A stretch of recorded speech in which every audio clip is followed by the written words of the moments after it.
Mr. Gibson and everyone listening, the stream is now live on YouTube.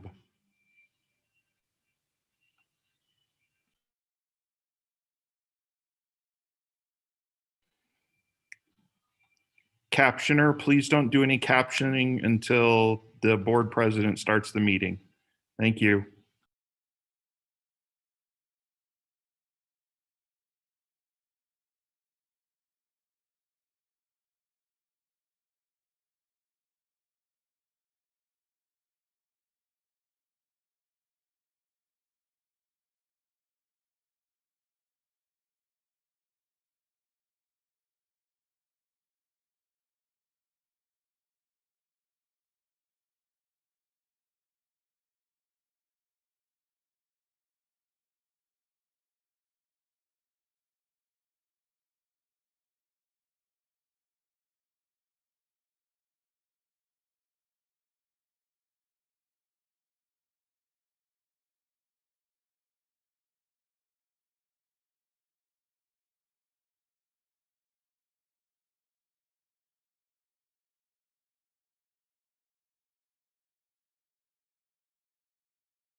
Oh, come on.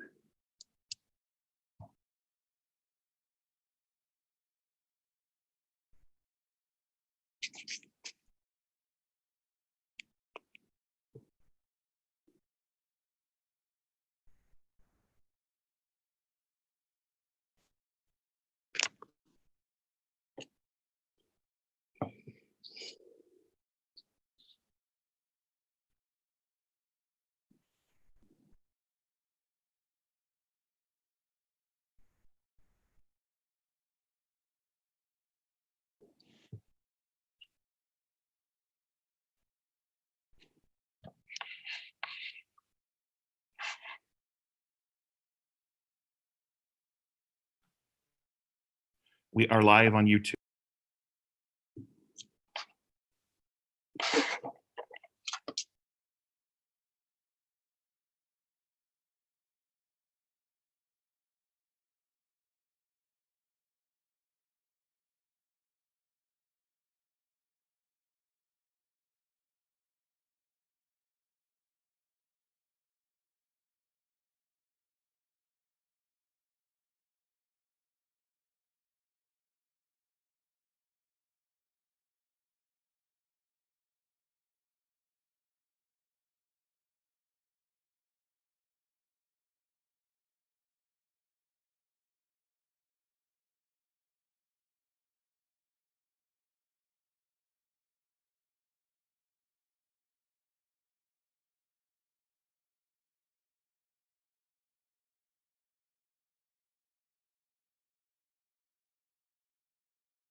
We are live on YouTube.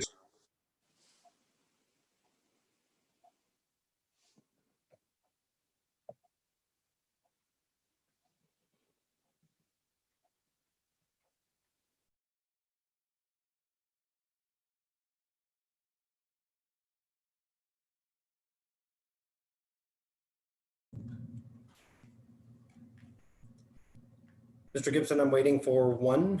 Are you good to go? Yes, I am good to go. Thank you.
So I think that we are good. Mr. Hidon, can you hear me? Yes, Mr. President. Mr. Vickers, can you hear me? Yes, I can. Mr. Frank Otero, can you hear me? Yes, I can. Mr. Stephen Otero, can you hear me? I can. And I don't see Mr. Oh, there he is. Okay. I have everybody. Okay. I would like to remind everybody, if you're not actively speaking, to please mute your microphone. It creates some feedback. So let's just make sure that we're muted until we're actually talking. Mr. Gibson, you can hear me? I can hear you, Mr. Smith. Thank you. The time is now 5:01, and I'd like to call this meeting to order. The board members are participating via Zoom meeting. I'd like to welcome those who are participating via Zoom and those watching the board meeting via live streaming. The link to the meeting is on the district webpage under Board of Education. The streaming will run through the end of the meeting. If the board is on break, the screen will fade to black and the sound will be muted. In the event there is a disruption in the audio portion, I will pause the meeting until it is reestablished. I have Mr. Hidon, Mr. Frank Otero, Mr. Stephen Otero, Mr. D. Vickers, Mr. Gibson and his staff, and myself participating via Zoom. Mr. Gibson, will you please announce the meeting? I will, Mr. Smith. This meeting has been announced in accordance with the Open Meetings Resolution and is a legally constituted meeting of the Los Lunas Schools Board of Education. Thank you, Mr. Gibson. Mr. Stephen Otero, will you lead us in the pledge, please? Certainly will. Pledge allegiance to the flag of the United States of America and to the republic for which it stands, one nation, under God, indivisible, with liberty and justice for all. Thank you, Mr. Otero. Apologize for all the belly shots there. I forgot when I stand up. All I saw was all the way across the board.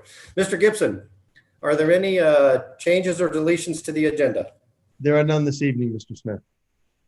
Thank you, Mr. Gibson. That being said, I'll stand for a motion on the agenda. I make a motion that we Mr. accept. President, I move.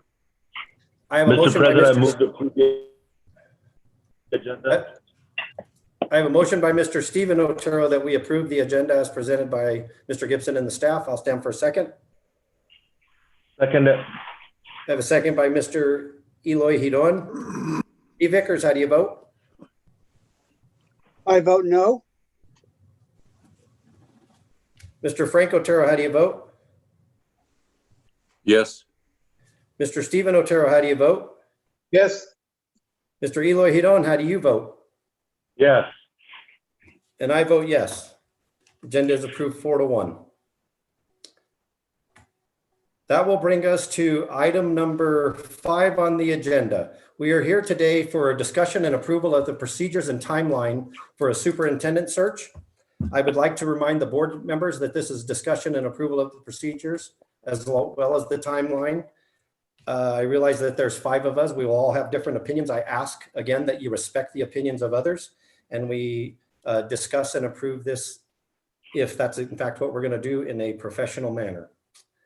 I will turn this over to the board members for discussion on the documents that Mr. Gibson sent out to the board.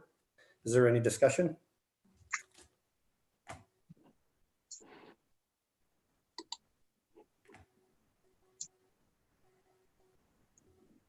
Mr. Smith, can you repeat yourself? You broke up.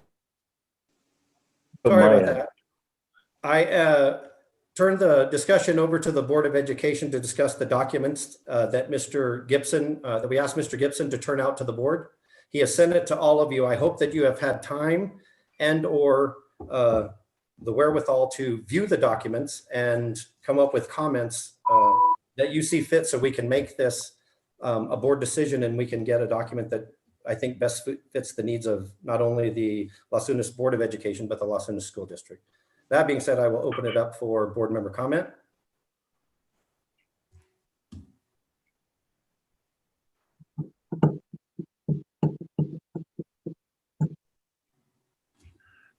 Mr. Smith, Mr. Vickers.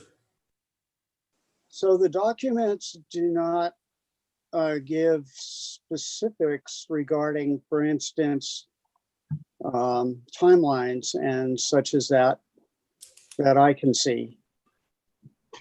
That is correct, Mr. Vickers. That is what we are here to do as a board. Nobody's going to come up with the timelines and the progression other than us, other than the majority of the board. So that's why there's no timelines listed.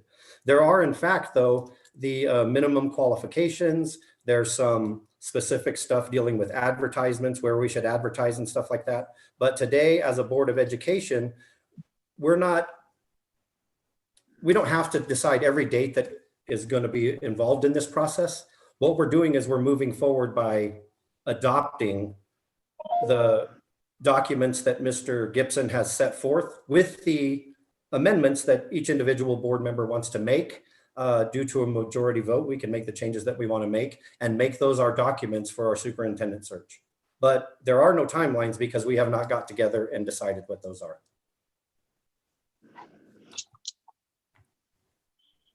Are you expecting to do specific dates tonight? I do, Mr. Vickers, I have no idea what we're going to do tonight.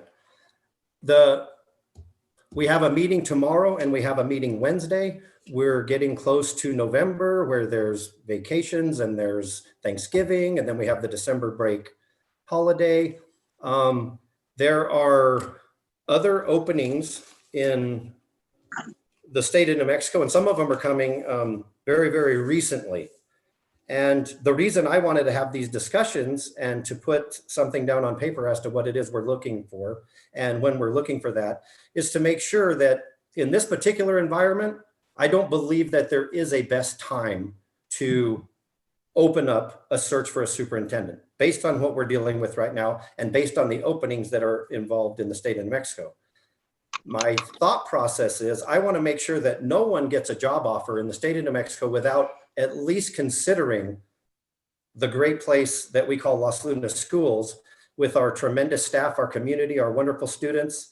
And we can search as long as we want to. We can search as short as we want to. We can have the dates be whatever it is we decide we want them to be. But my thought process is I want to make sure that no one gets a look at anybody else without looking at Las Lunas as well. So that's why I'm glad that we're here today.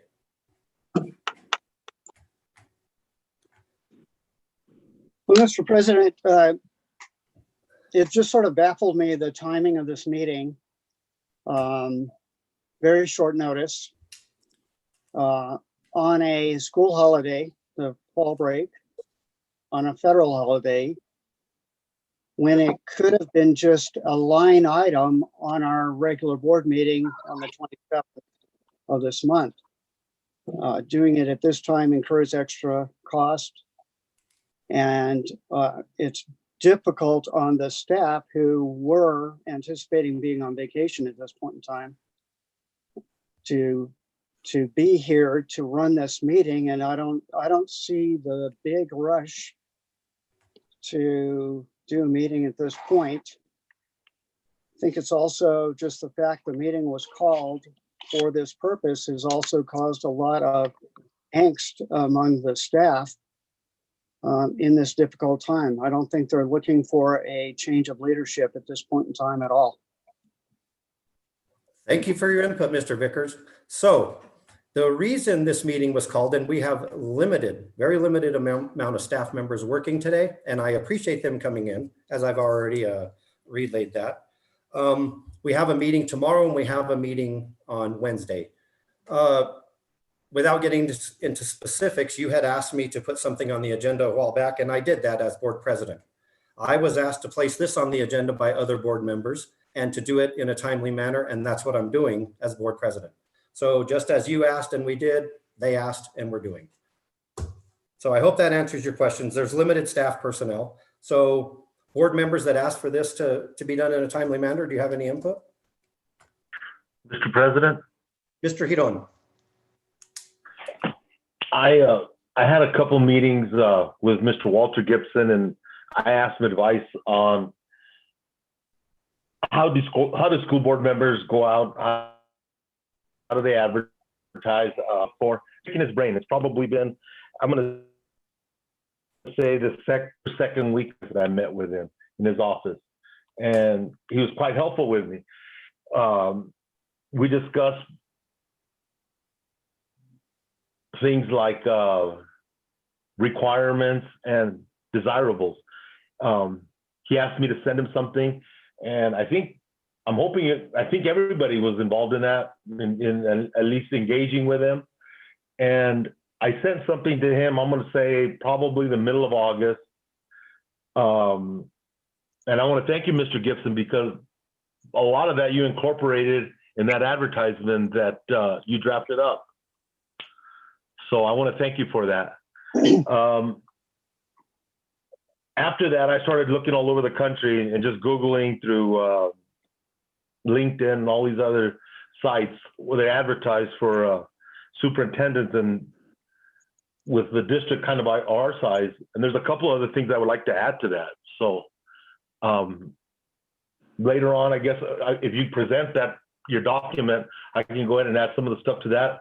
I'm just one person. I don't know, what way to carry it. It's not even required. It's just desirables I would like to see in. But I'd like to thank Mr. Gibson for that, for going ahead and drafting that for us. Thank you, Mr. Hidon. Any more comments as far as what the requirements are and what the advertisement should look like? Mr. President. Mr. Stephen Otero.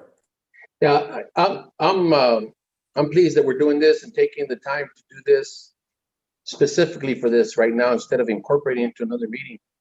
I think that we need to move forward and see what we can do to get a permanent replacement. Of course, Mr. Gibson is interim or acting, and I think the timeline is presentable right now. And I think that if we can get one mid-semester, a step forward. I think that a lot of our staff and community is wondering, what are we doing about getting a permanent replacement? So I just think it's the right time, and I just think we should go ahead and move forward this meeting and create some timelines, if we can create some timelines, to go and seek a good candidate. So yeah, I think there's a lot of questions out there in the community and the staff, and I've talked to a few, like, well, what's going on with superintendent? What's going on with superintendent? Well, we all knew that Mr. Gibson is going to be interim, and so it's time to move forward and get a permanent superintendent. So I think any time's the right time, So I think we just need to move forward with this meeting and create a timeline for advertising. And if we need to do whatever else we need to do right now, let's get it done. Thank you, Mr. Otero. So as far as the documents that Mr. Gibson sent out, that's one of the concerns that I have right now. Is there, when you reviewed the documents, any comments or changes that you would like to see incorporated into the documents that he sent? Or do you like them as they're written?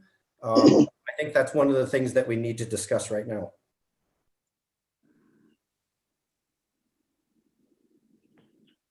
Mr. President, Mr. Hiron.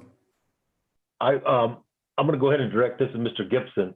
Under your portion where you have the requirement and the desired, and I can't bring up the document right here, but I know where it's at kind of.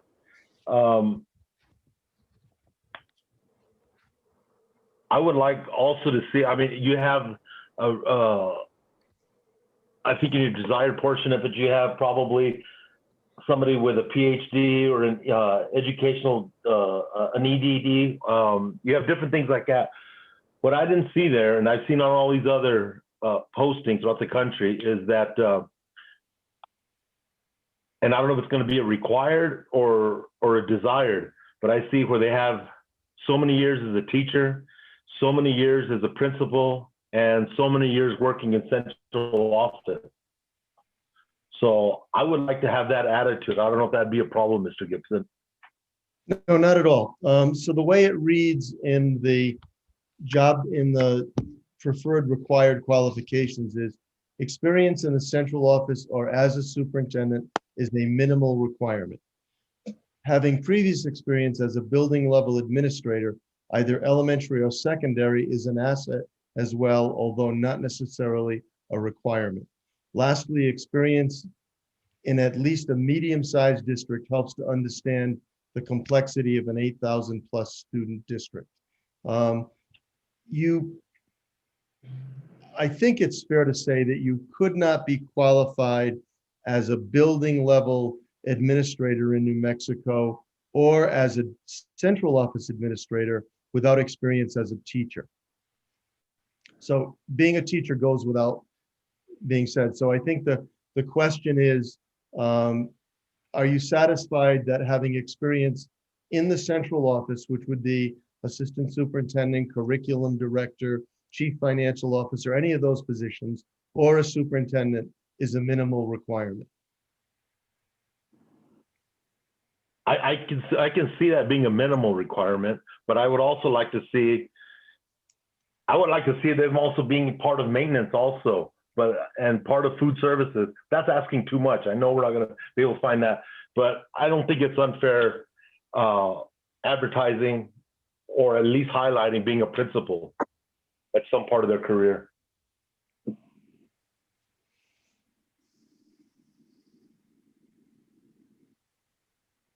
And I would like to have that incorporated in there.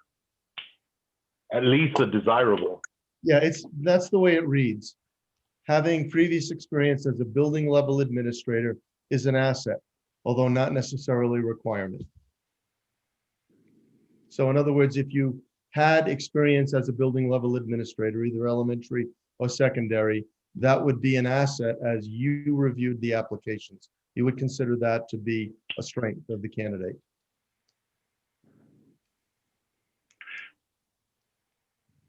Mr. President, Mr. Stephen Otero. yeah, I don't think it'd be such a hard thing to put in there, serve as a principal, serve, I mean, of course, a teacher, like Mr. Gibson said, you're not gonna become a superintendent if you haven't been a teacher. But if we can just add in there that principal of a, of a school, and of course, administrators, and there's a lot of administrators that become administrators not being principals. I know that, but I don't think it'd be too much to ask to put down that it be a principal of a sizable school. I don't know how we could put limits on that, but I think that might be good.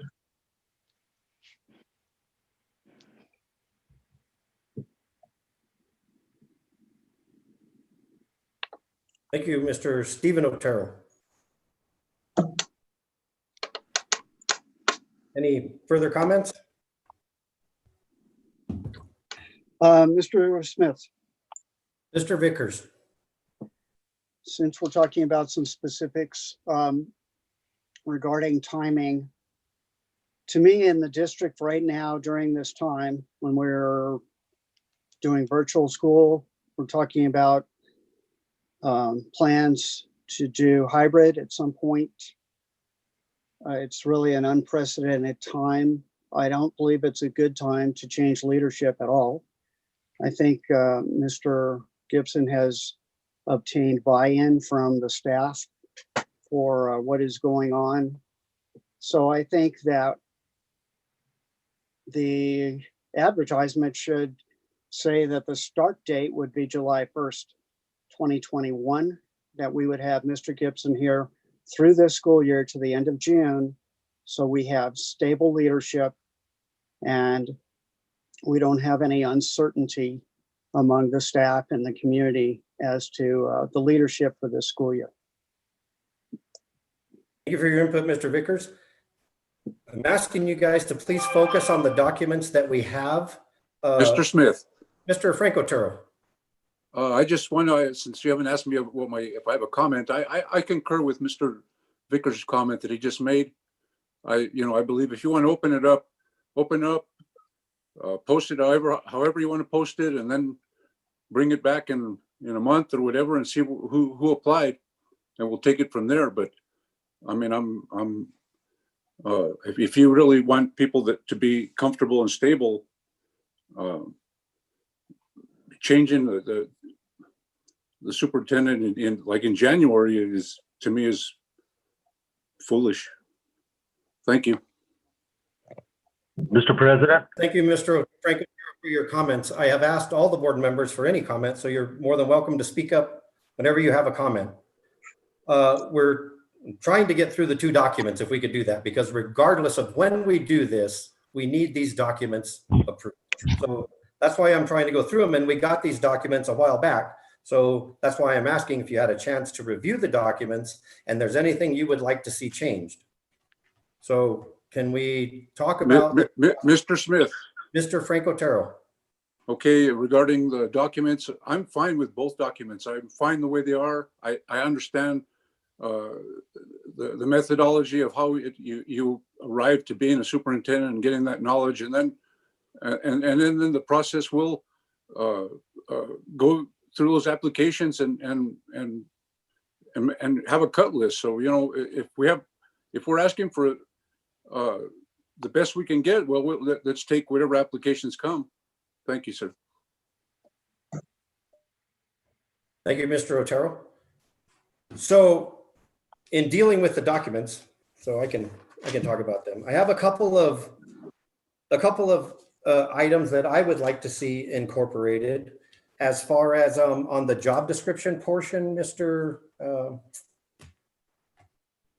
Gibson. I'm reading this on my cell phone because I have the script opened up on my iPad, so you'll have to excuse me. It's item number 10, where it talks about board relationships.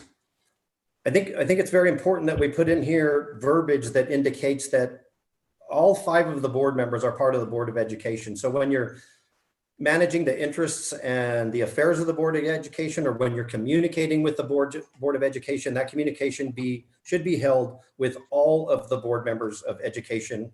And I just want to make sure that we're not just singling out a couple that we want to talk to. So within there has to be some sort of verbiage, for instance, with all of the board members or with all of the Board of Education, to the schools and to the community as well. So that's Mr. Smith, would under that item, bullet 4, and you may not be able to find it quickly on your cell phone, it says communicates with the Board of Education on a regular and ongoing basis about the affairs of the school districts and its schools. Would it meet your needs if it said communicate with all members of the Board of Education on a regular and ongoing basis?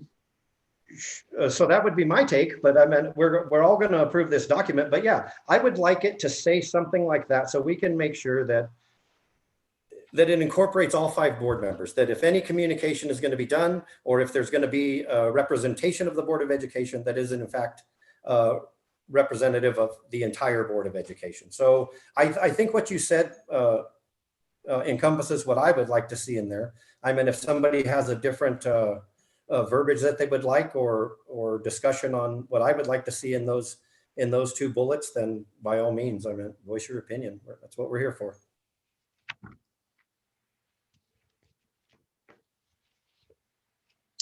Mr. President, Mr. Stephen Otero. so we need to really move forward on this one, I think, but we got to have some direction as which way we're going. I mean, do we take this piece by piece, or are we going to encompass one big old document as a motion to move forward? Or how are we going to handle these motions? Like, personally, I'd like to see if we can start advertising as soon as possible. Of course, we don't know, just like Frank said, we don't know what we're going to get. Let's just see what we get from the pool that we have and move forward. Very good idea. So do we need to know how long we got to advertise, where we're going to advertise? Mr. Gibson had some suggestions as to where to advertise, even in New York Times, but I don't know if we want to go that far. You know, I'd like to see if, you know, there's somebody that's what I consider state from within New Mexico. I'm sure there's plenty of people that are qualified for this. Now, will they be available? We don't know. Just like Frank said, we don't know what we're going to get from the pool.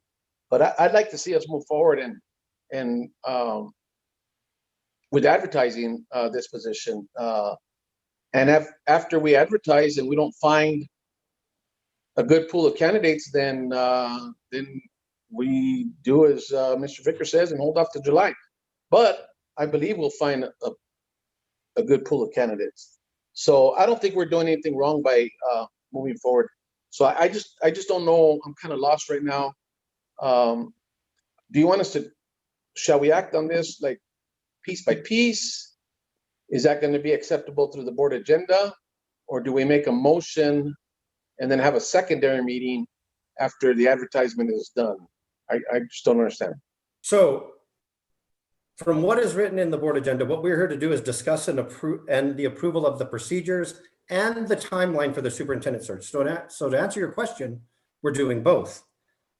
I'm trying to get through the approval of the procedures and all the documentation that Mr.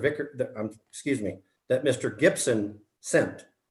And right now we are on the job description, and he did send one as far that indicates as far as advertising and stuff like that. But there's also the process that after the position is opened, where the screening takes place and everything else.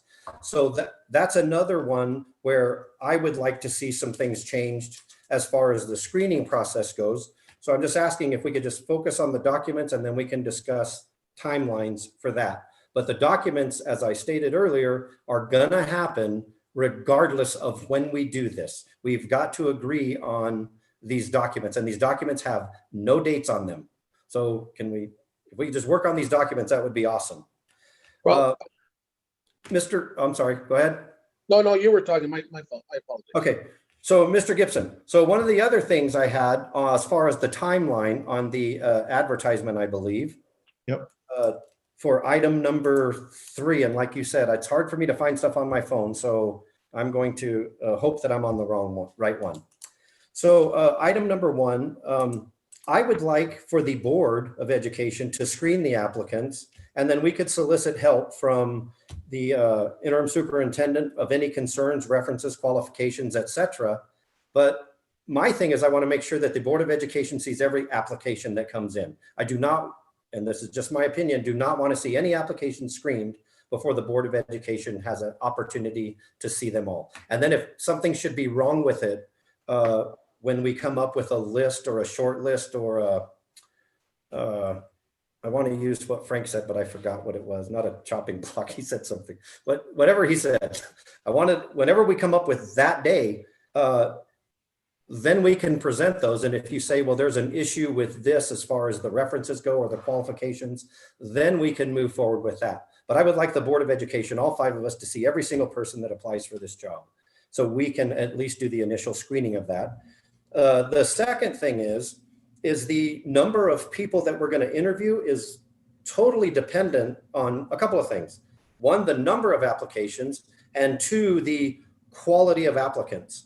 And I can speak for myself and tell you, if we open up the position and we don't have somebody from wherever, in this state, out of this state, from a different country, I don't care where they come, if they are the absolute best person to lead this district, that's the person that I'm looking for. And if the first set of people, the first set of applicants that we get does not contain the person that I feel is that person to lead this district, then I would move that we go get another list. But again, that's me, and there's 4 other board members. So that's what determines how many people we have. We'll interview the amount of people based on the initial screening, and then the time frame is something that we have time to discuss from this point forward. I don't think we have to come up with a time frame today in order to do the interviews and do the selection and have somebody on board. In my opinion, we don't have to do that time frame today. I do think we need to approve these procedures and come up with a date when we want to open this position. As far as closing it and hiring a superintendent, that's something as a board we can decide at a different time. One of the things I'm considering, and I don't know what this situation that we're in right now as far as the virus goes is going to look like, but I think it's imperative that we somehow find a way to incorporate community and public involvement. And if we're in this state or something similar to this state or a little bit worse than the state we're in right now, I view that in my head as having the community send in questions, and we as a board go through the questions and pick the top 12 questions from our community or from our staff members, or however that's going to work, because obviously we can't do it like we've done in the past where we get a room full of 30 people and we have the, I believe you put in there meet and greet, Mr. Gibson, which is an awesome thing to do, but I don't know when this is going to end that we'll even have the opportunity to do that. However, I think it's very important that we get the questions that we need to ask from our community and our staff members, and we present those questions to all the applicants when we do the job interview process, whenever that is, to the amount of applicants. But I think it's important that we know that we have to ask the exact same questions. So a call-in forum probably wouldn't work, because if I asked Mr. Frank Otero a question, then I asked Mr. Stephen Otero the same question, but then I asked him to elaborate, I've already done Mr. Frank Otero an injustice. So if we get the questions and we ask the questions from the community and the staff, I think that's one of the things that we need to incorporate into this, so it's not 100% just a Board of Education decision. So those are the things I have as far as changes I would like to see in the time frame.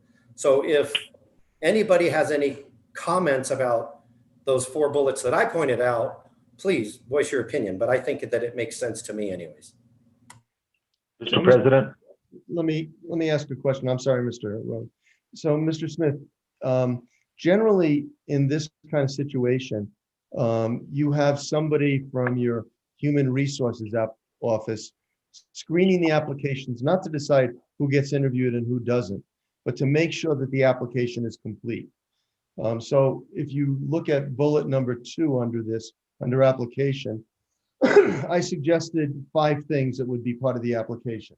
One would be the standard Los Lunas Schools application. That's a must. A formal letter of application. So the candidate would send a formal letter of interest, a current resume, letters of reference, and the question is how many and how current, and then a list of any. Excuse me, Mr. Gibson? Yeah. Can you tell me where you're at on your document? Just so I can Yeah, follow you. Sorry about that. I'm under establishing a timeline for applications, which is number 3. And I'm under application itself. So what are the pieces of the application? Yeah, So- I'm still opening, so Yeah, take me one second. what should every candidate submit? So you're looking, and you kind of alluded to it, Mr. Smith. So you're looking at the same thing coming from every candidate. So the Los Lunas application, a formal letter of interest, a current resume, letters of reference or references to be called, any publications or presentation, and then anything else you think is important.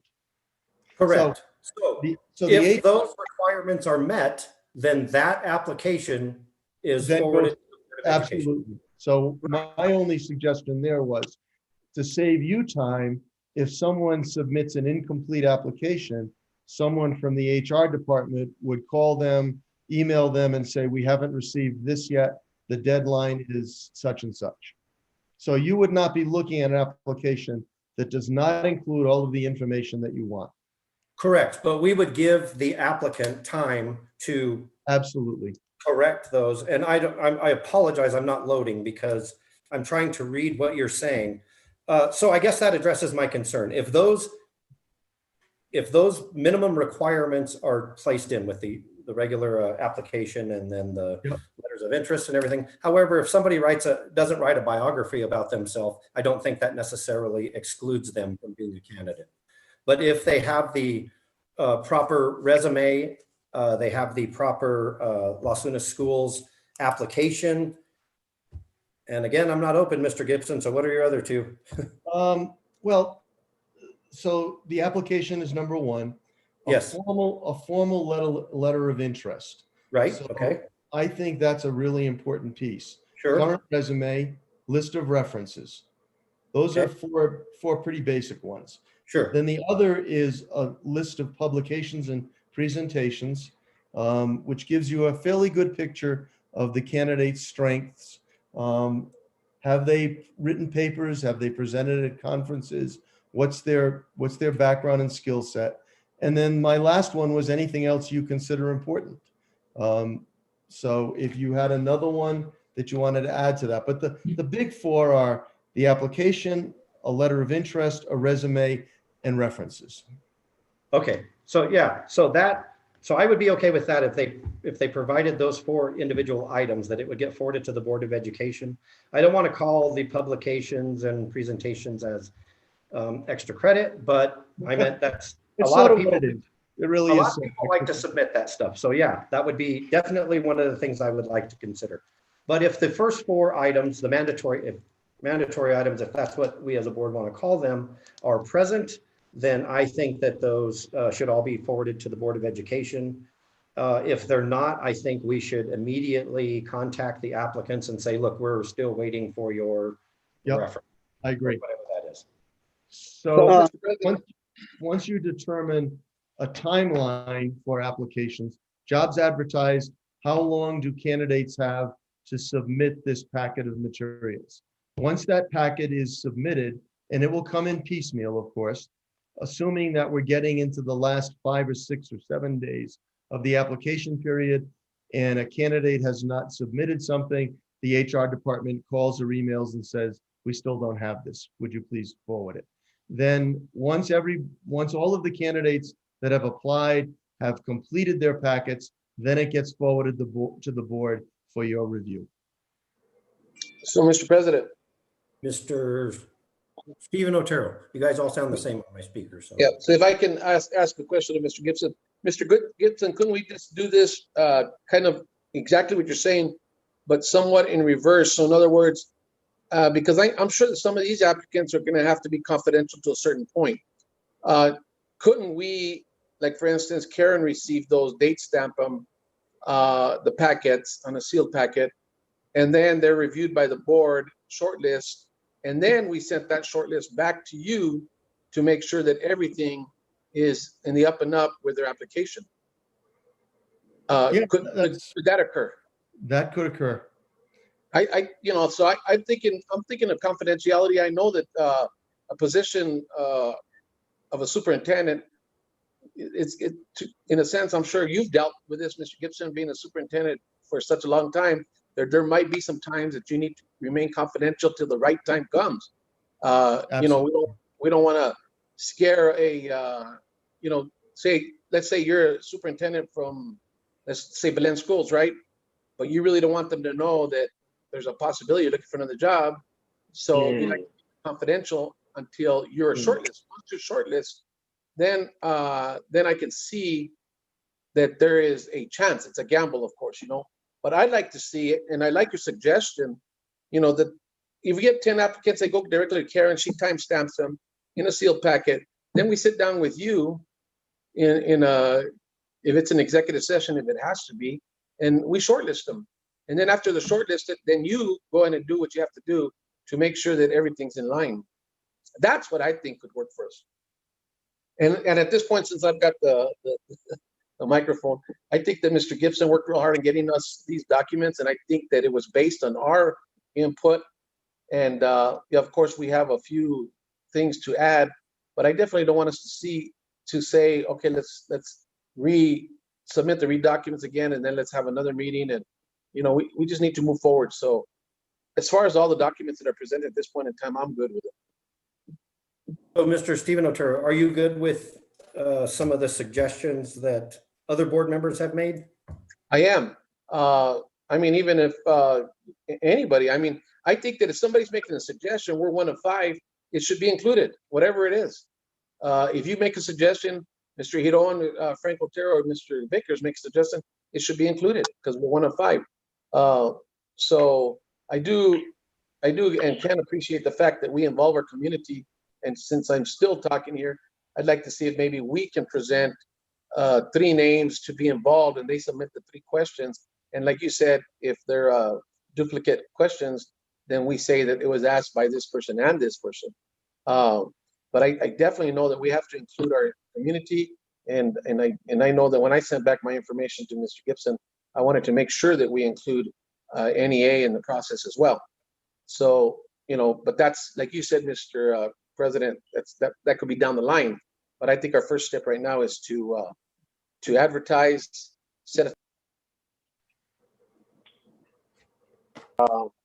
screen the applicant, Gibson present, and create a short list, then take the next step.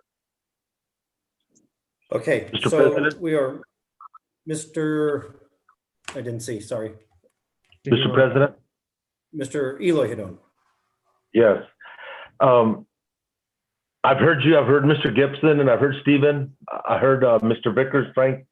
I'm gonna take a stab at this. And I think we're gonna have to break this down into different pieces, Mr. Smith.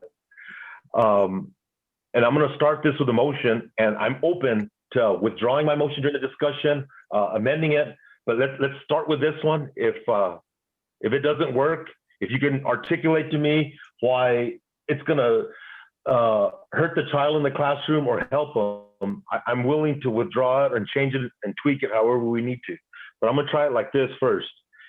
I think we're gonna need a couple motions just to break all this down and be clear with it. So right now, motion, go forward and advertise with the changes presented to Mr. Gibson. Let's open it October 15th for 21 days. And on the 21st, the 21 days, we'll and come up with a short list. And that's going to be my motion right there. I think we're going to need a couple other motions to finish the rest of it, but that is going to be my motion. We open it up October 15th, publish it for 21 days. I think after 21 days, it's going to be November 6th, and we'll reconvene and come up with a short list. That's in form of a motion.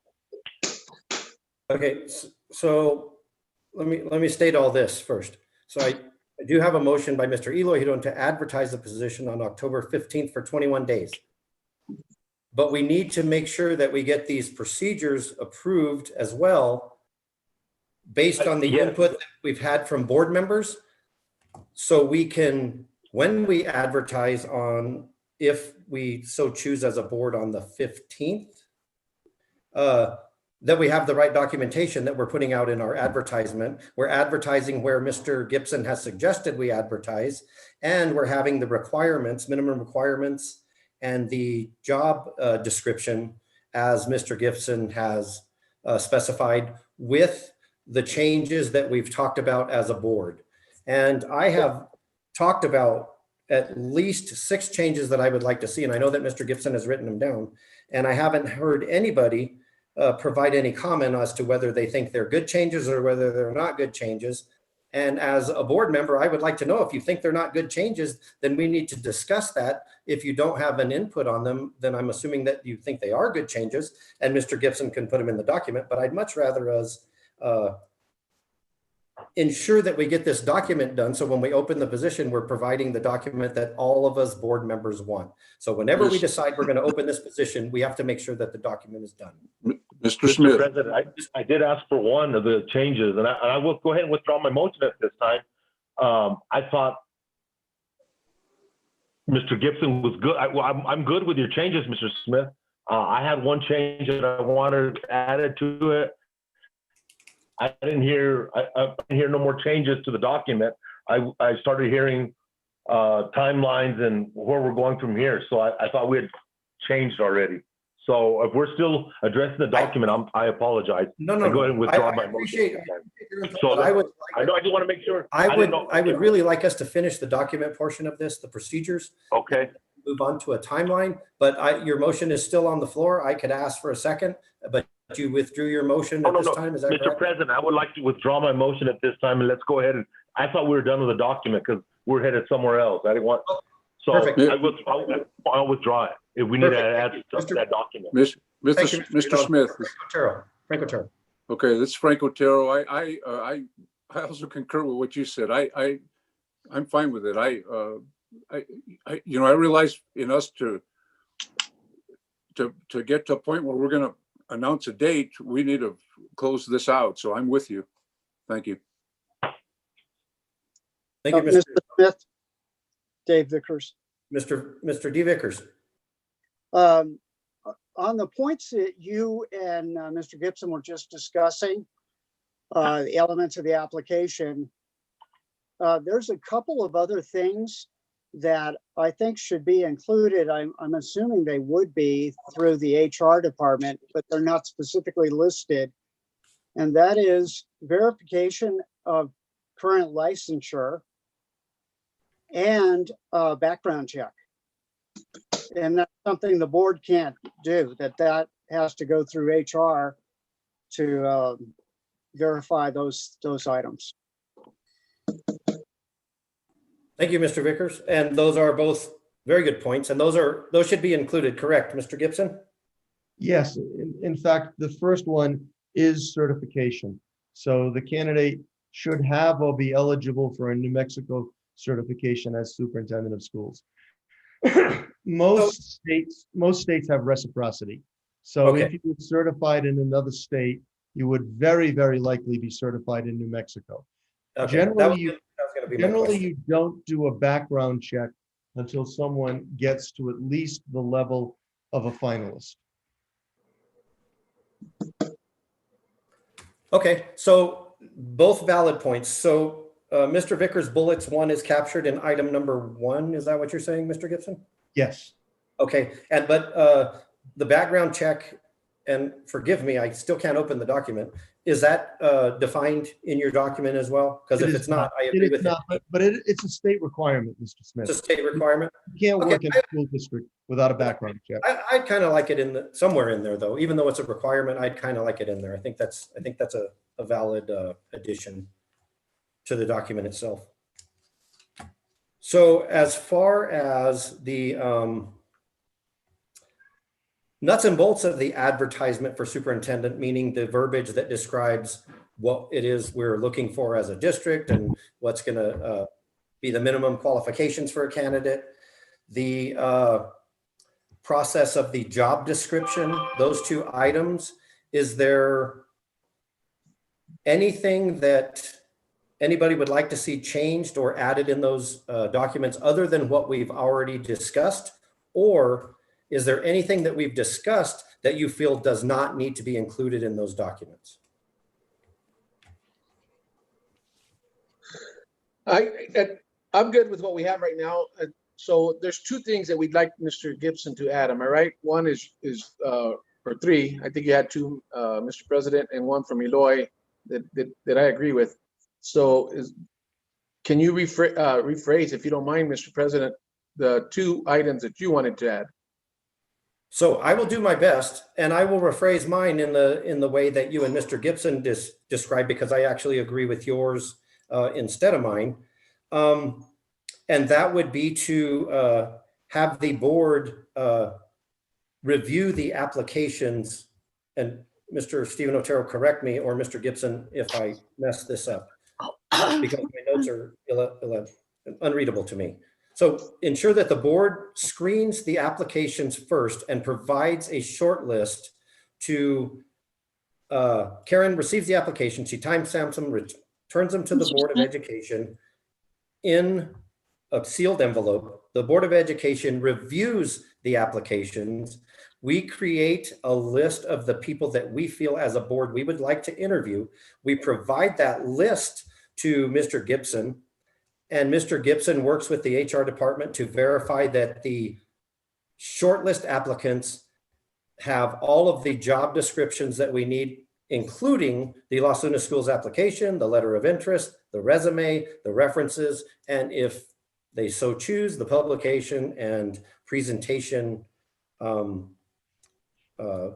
things that they've done in the past as well. That would be number one.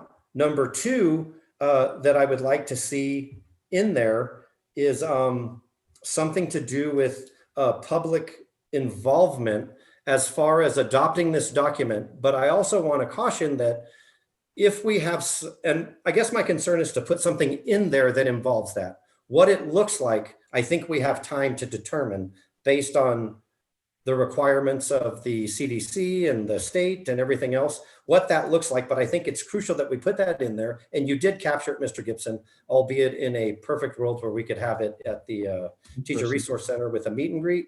But I think it's very important that we figure out a way as a board to make sure that that's in there. And I do agree that we need to have the background verbiage stated somewhere in there, if not only just to tell the applicants, look, if you should make this list, we're going to do this. So I agree that that should be in there. If I've forgotten anybody's input, will you please tell me right now? So I'm assuming you got most of this down, Mr. Gibson. I do. So Okay. I just want to ask one question about the community feedback, because obviously we don't have an ideal world where we can have a meet and greet.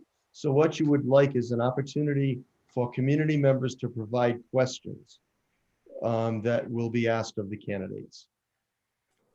Correct. So how that looks, I guess, is dependent on when we're going to start that interview process, because my opinion would be if we get to a point, and I really hope we do for not just our community, but for the world, get to a point where we can have those face-to-face discussions. I would like to see it done similar to what we've done in the past, where we can have the communities participate, do the meet and greet, have a list of questions in front of them to ensure that we're asking the applicants the exact same questions. I would like to see something like that. However, I think at this point in time, all we need to do is make sure that we capture the fact that we are going to include our staff and our public in this process, because they are a vital part of selecting our next superintendent. So if anybody has any comments on that last bullet, please make it better. Mr. President, Mr. Edom. is it okay if we break this up into different pieces? Because I would like to see a certain time frame for the advertising. And I'm with you and the rest of the board members, involving the community, involving NEAs, the teachers, wherever we need to involve in this.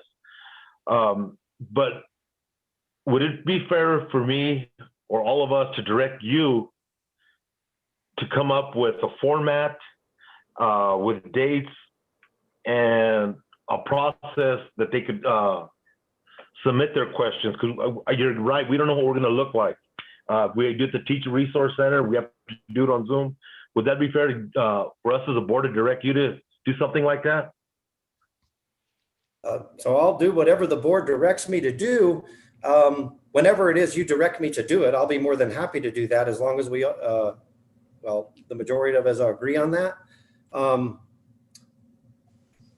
So speaking of breaking it up into sections, are we, let me ask one more time as far as and Mr. Gibson, you have captured all the comments on the procedures, is that correct? Correct. So are there any changes other than the ones we've discussed that you want either added or removed from the procedures portion of it, which is the 3 documents that Mr. Gibson sent? Or how are we on discussing those 3 documents?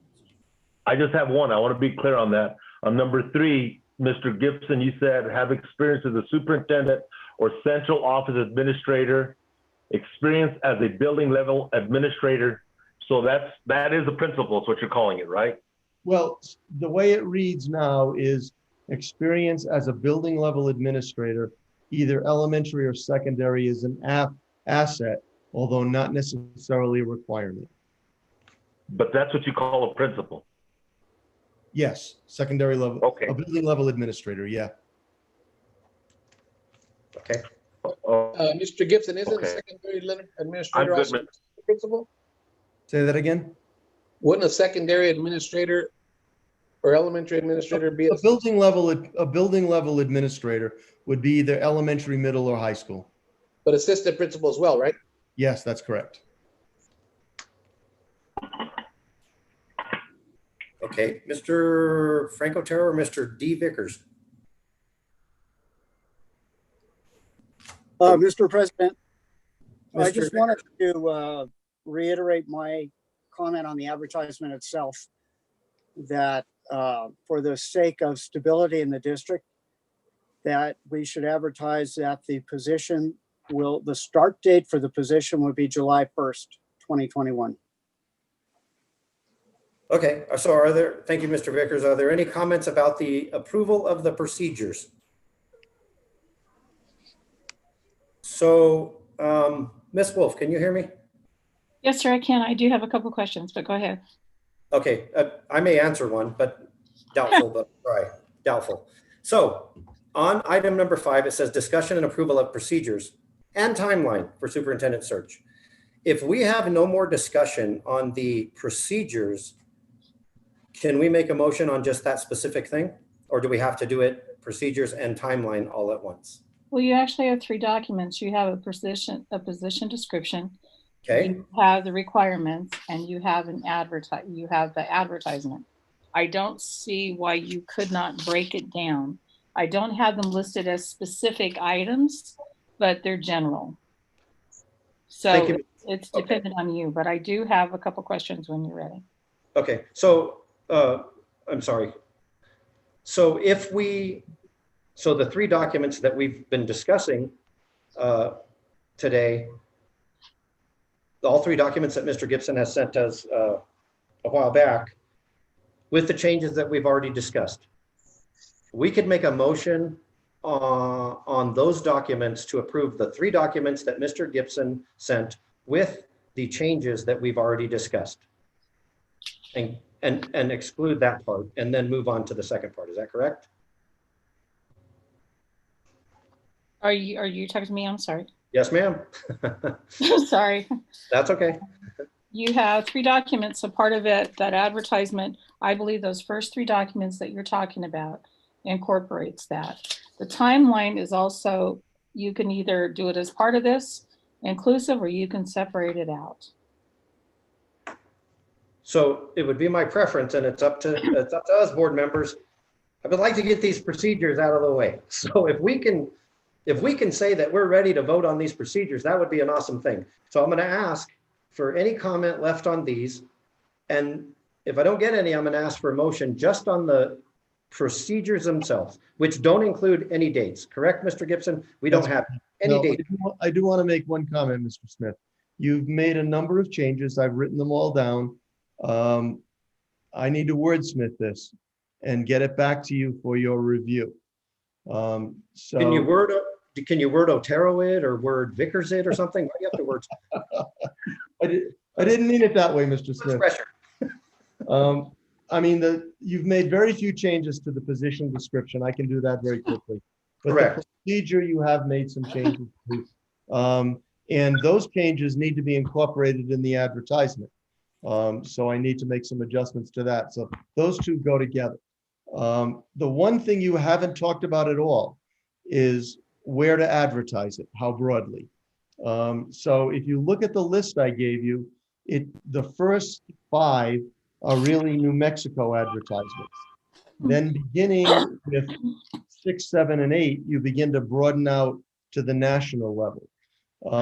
So the first 5 are all New Mexico. New Mexico REAP is a job website, placement offices at the state universities, the Coalition of School Administrators. Those are all New Mexico. The sixth one, AASA, is the National Superintendents Association, and of course, the National School Boards Association. And then Education Week is the most widely read national education journal. And then I gave you examples of the most widely read national newspapers. So I'm assuming that the first five are a given. I mean, they're all New Mexico. Where do you want to go in terms of advertising it beyond New Mexico? Or do you? So one of my comments, and that I asked for comments on it, was that I didn't really care where the next superintendent came from, as long as it was the right person. Him or her is the absolute right person.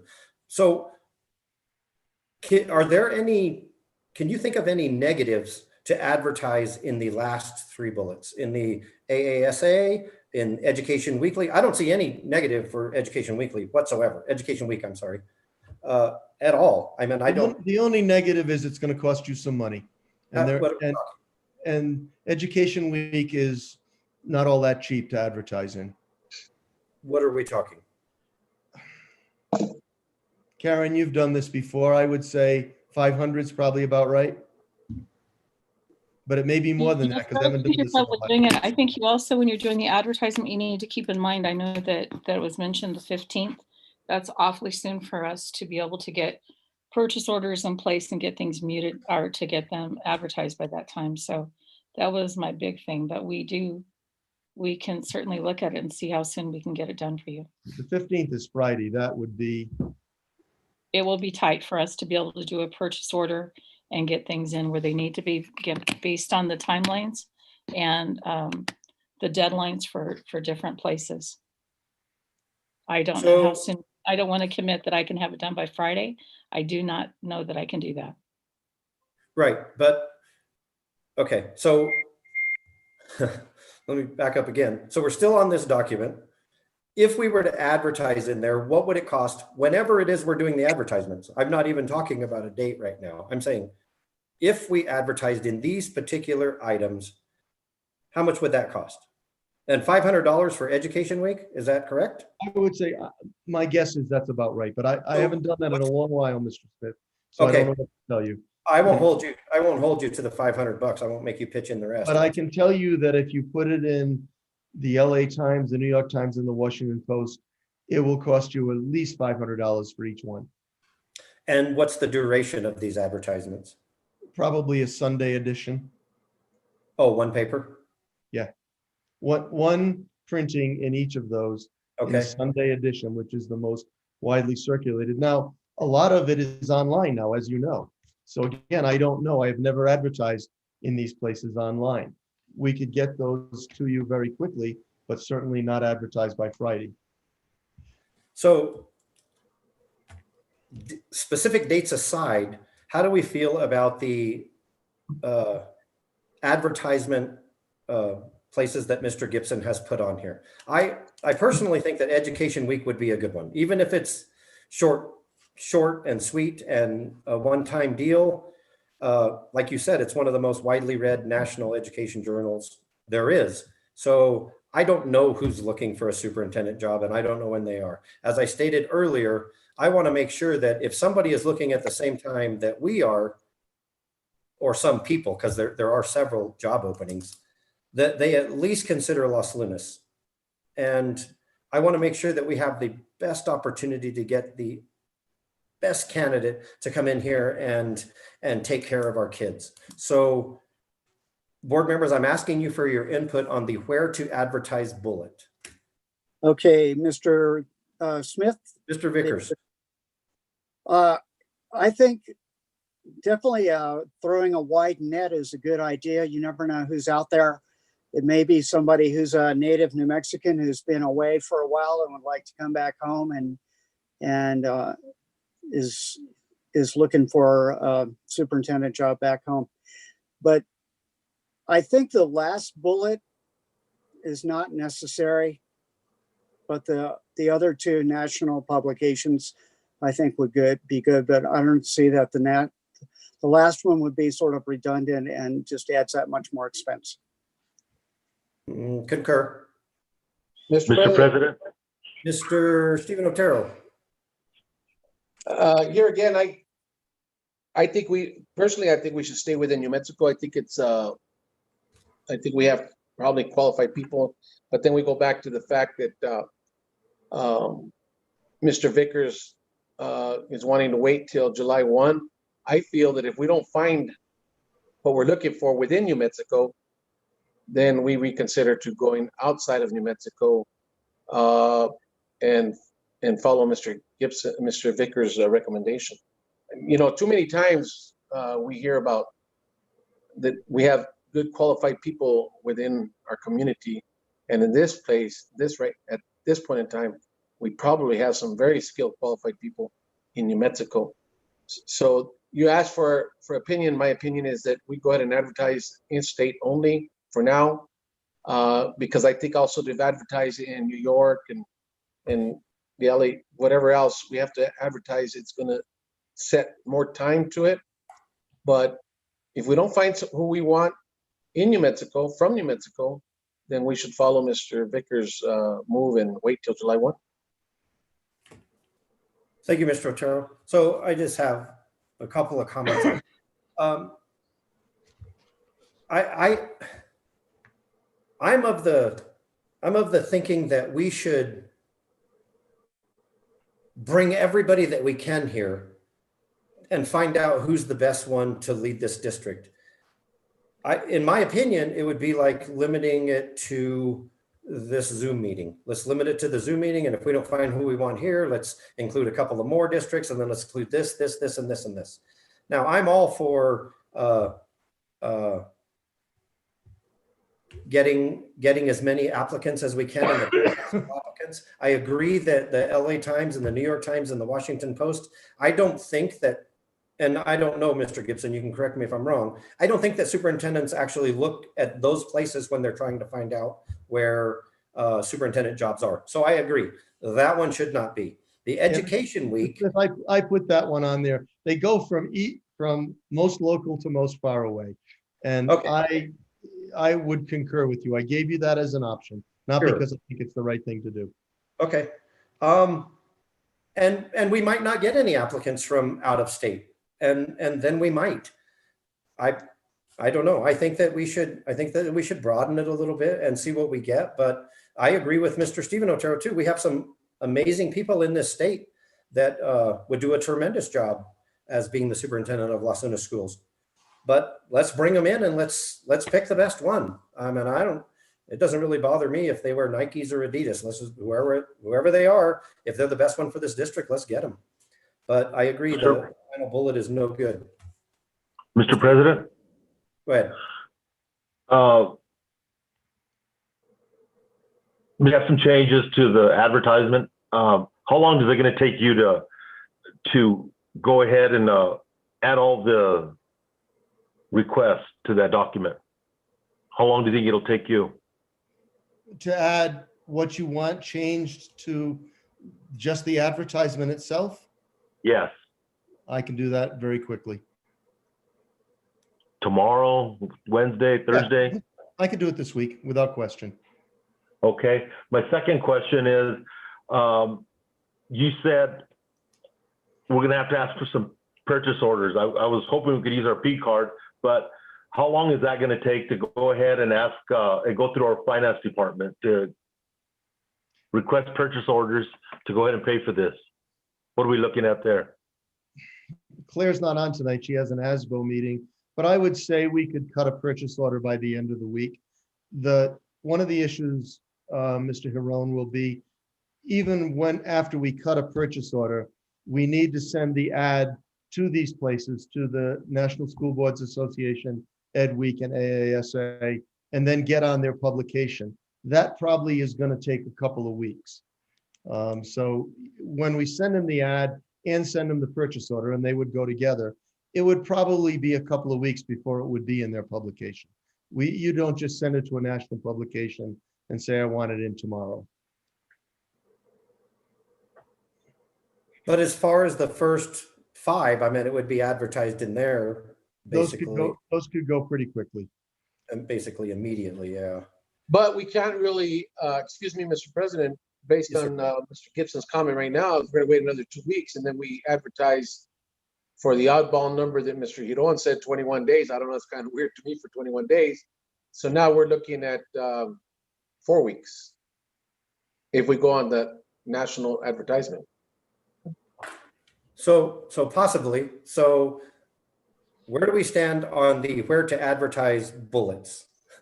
I guess is what we need to resolve.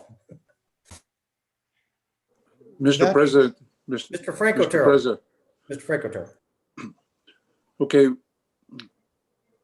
There's a lot to consider here, okay? We're considering another, you know, a new superintendent. We're considering one within state or without state. And there's different factors when you make those considerations. I mean, the local, I you know, we've been around now. Brian's been with me now 5 years now, and you know, I've been in my 10th, 11th year over the last 15 years. So I've seen the superintendents kind of retire and ride off in the sunset, and you know, you go to all these functions and you see all these superintendents, and I see a lot of superintendents that I don't really know very well. And so yeah, there's somebody here in the state we can find, I'm sure of it. But you know, it's going to be, I hate to say the word limited, but it's going to be limited. Now, if we go out of state, there's other factors that are considered, because no one's going to come move here for a 1-year contract to start with. And then you take the factor of the local input, and based on my past experience,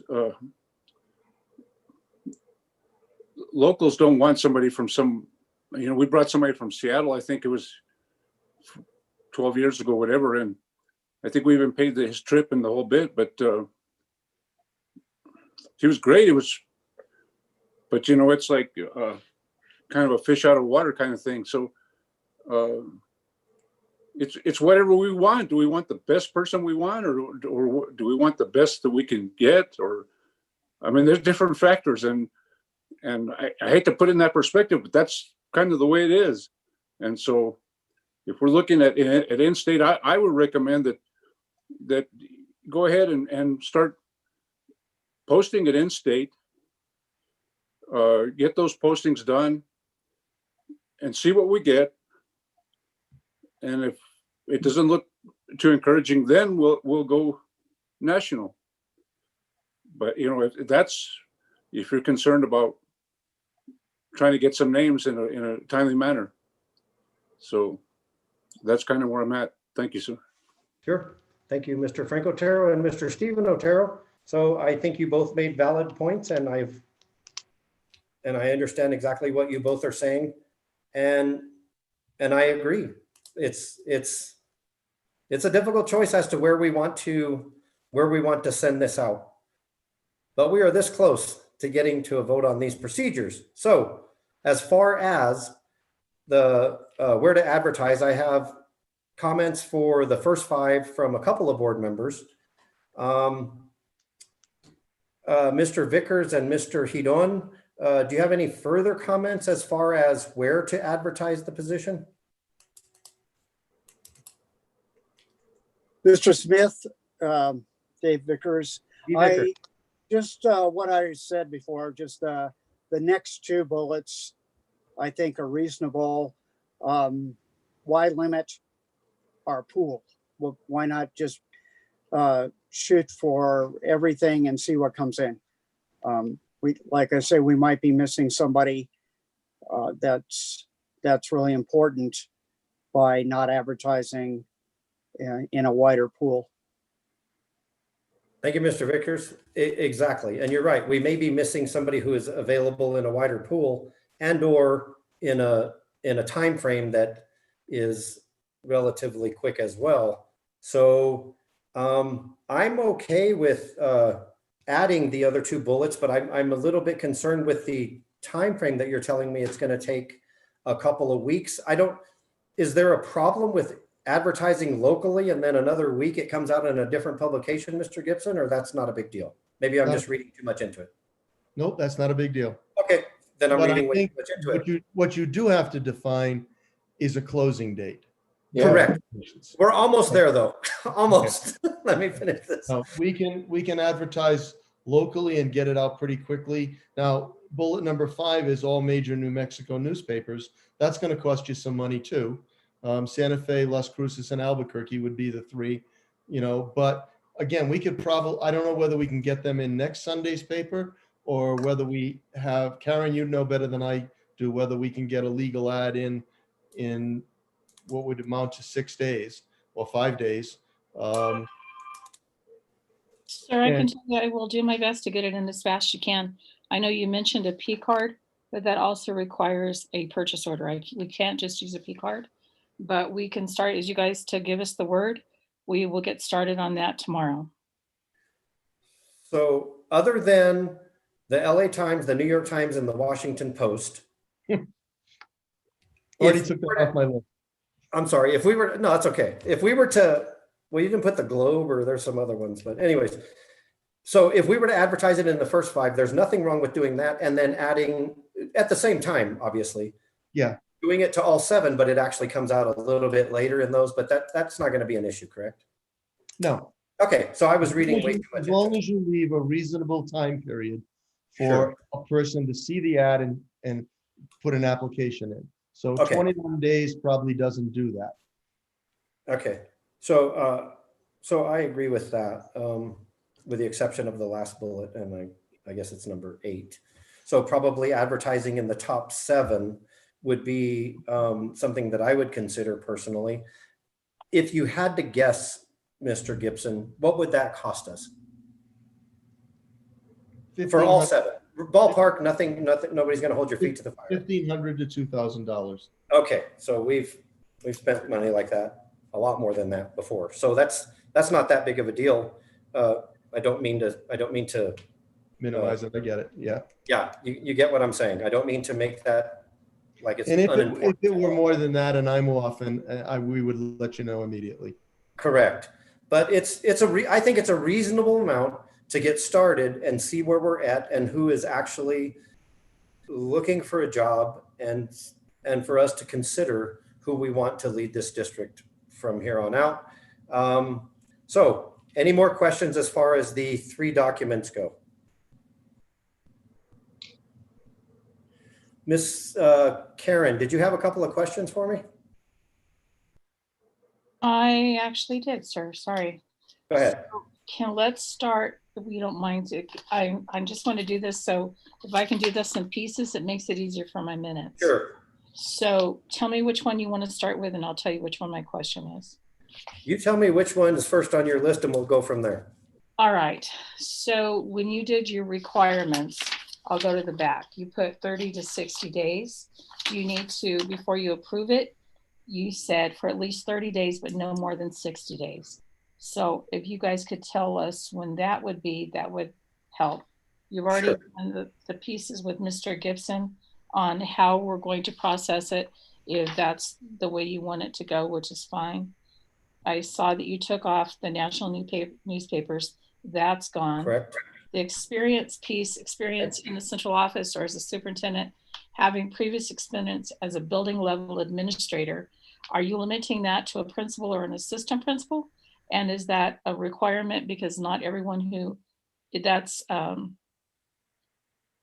asset, but not necessarily every person that you're going to get to apply for that has been at that level. That's at central office, at a central office level. So is that something that you're wanting? Mr. President, I'm not understanding, I guess, that piece.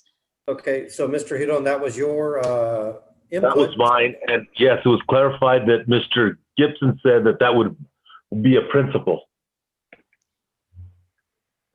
But the way it reads, Mr. Hiron, is experience as a building administrator is an asset, but not a requirement.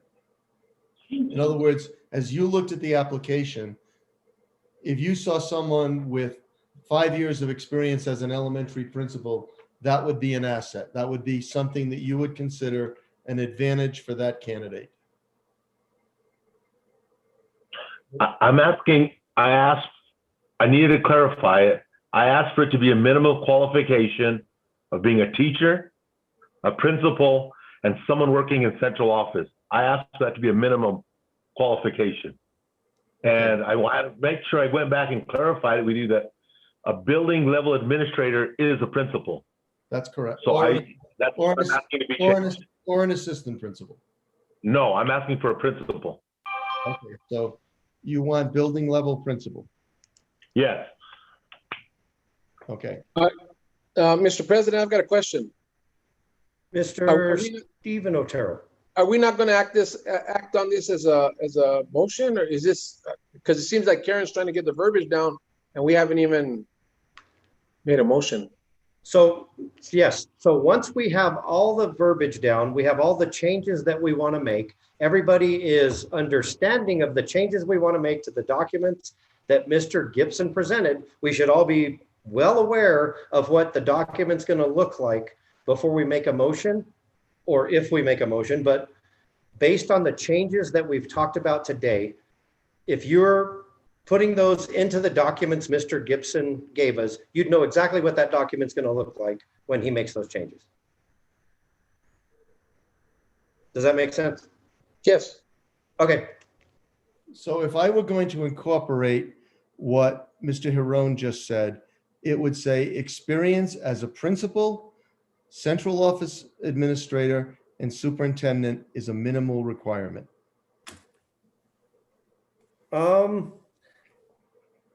I don't, so I can give you my opinion. I don't know if you need to have all of those. I see what Mr. Hedon is saying. I certainly don't want to, it's a tough topic to talk about. I see what Mr. Hedon is saying. He wants somebody with building level experience. I don't know that he said they had to have been a prior superintendent. Is that one of the things you said, Mr. Hedon? They had to be a prior superintendent? No, that's in his recommendation to us. Okay, so Mr. Hedon's recommendation is that they be a building level, had to have been a building level administrator in the form of a principal at elementary, middle, and or high school. Is that correct? Yes, Mr. President. Okay. So does that answer your question, Mrs. Wolf? Well, Mr. Smith, But not experience as a central office administrator or a superintendent? No, I don't think he changed that portion of it. So experience as a central office administrator, I guess, was Mr. this. President, let me clarify this. On number 3, on minimum qualifications, Mr. Gibson has presented us have experience as a superintendent or central office administrator. Okay. Experience as a building level administrator. I did not know what that was. That's why I need to clarify that. Either elementary or secondary preferred. So he clarified it and said that will be a principal. So I'm okay with all the other language in there. You want that to be a requirement, Mr. Hiron? Yes. Okay. Mr. Vickers, you had a comment? no, I think I saw what Mr. Hiron was saying, and Mr. Gibson said superintendent, but the central office level administrator should be in there. It could be a superintendent or one of the other cabinet positions. Right. So that was right after the semicolon. So experience in a, I'm sorry, that was before that. Have experience as a superintendent or central office administrator. And Mr. Hedon is saying have experience as a building level administrator, either elementary or secondary. And you're asking to remove preferred. Is that right? Mr. Hedon? No, I asked for Mr. Gibson to clarify what a building level administrator was, and he told me that as a principal. So I do want that as a minimum qualification. Okay, so if it read experience as a building level administrator, either elementary or secondary, that's a principal, minus preferred. Is a requirement. I think what I'm understanding, if Mr. President, if you don't mind, is if I might be wrong, is that the word principal needs to be in there. That's my understanding. So experience as a principal, either elementary or secondary? Yes. I might be wrong. I don't know. Maybe I'm speaking out of turn for Mr. Mr. Hidon? Mr. Hidon? I'm fine with striking building level administrator and replacing it with principal. I just didn't, I don't know how broad that building level administrator went. Okay.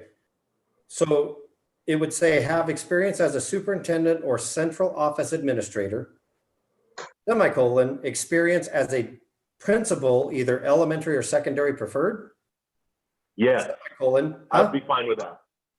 I would be fine with that. That appears to be clean to me.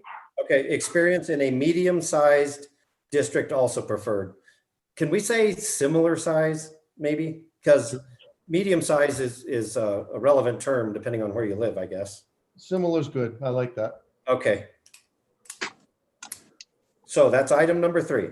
One more time, have experience as a superintendent or central office administrator, experience as a principal, either elementary or secondary preferred, experience in a similar sized district also preferred.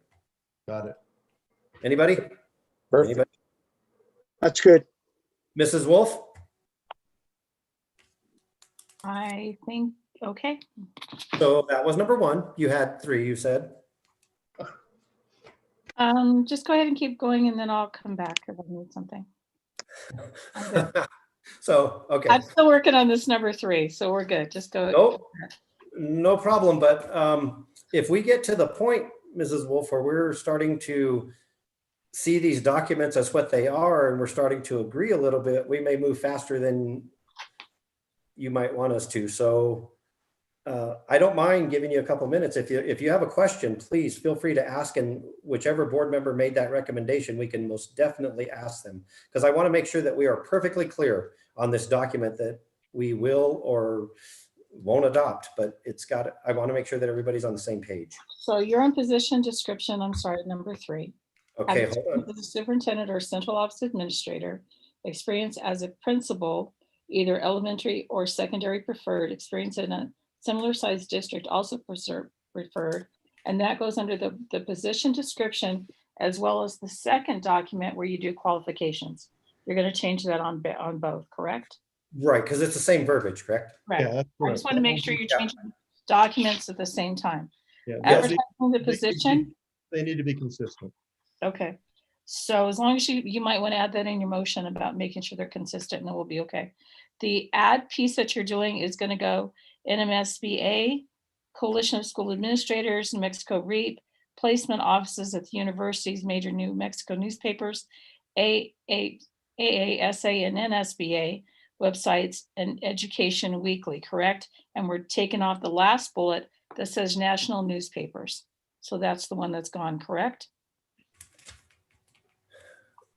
Yes, That's what I have written down. So Okay. And then I have, so the position description, I think that one I have, except board relations number 10, manage the affairs and interests of the Board of Education with all of the board members, all board members. correct. So it says last one communicates with all the members of the Board of Education on a regular and ongoing basis about the affairs of the Correct. district. So that one's correct, Yes, okay? ma'am. Okay, so that's all I have on that one, and I'm so sorry to be taken away from this. I just want to make sure I have your No worries. correct. So can we go back to qualifications again?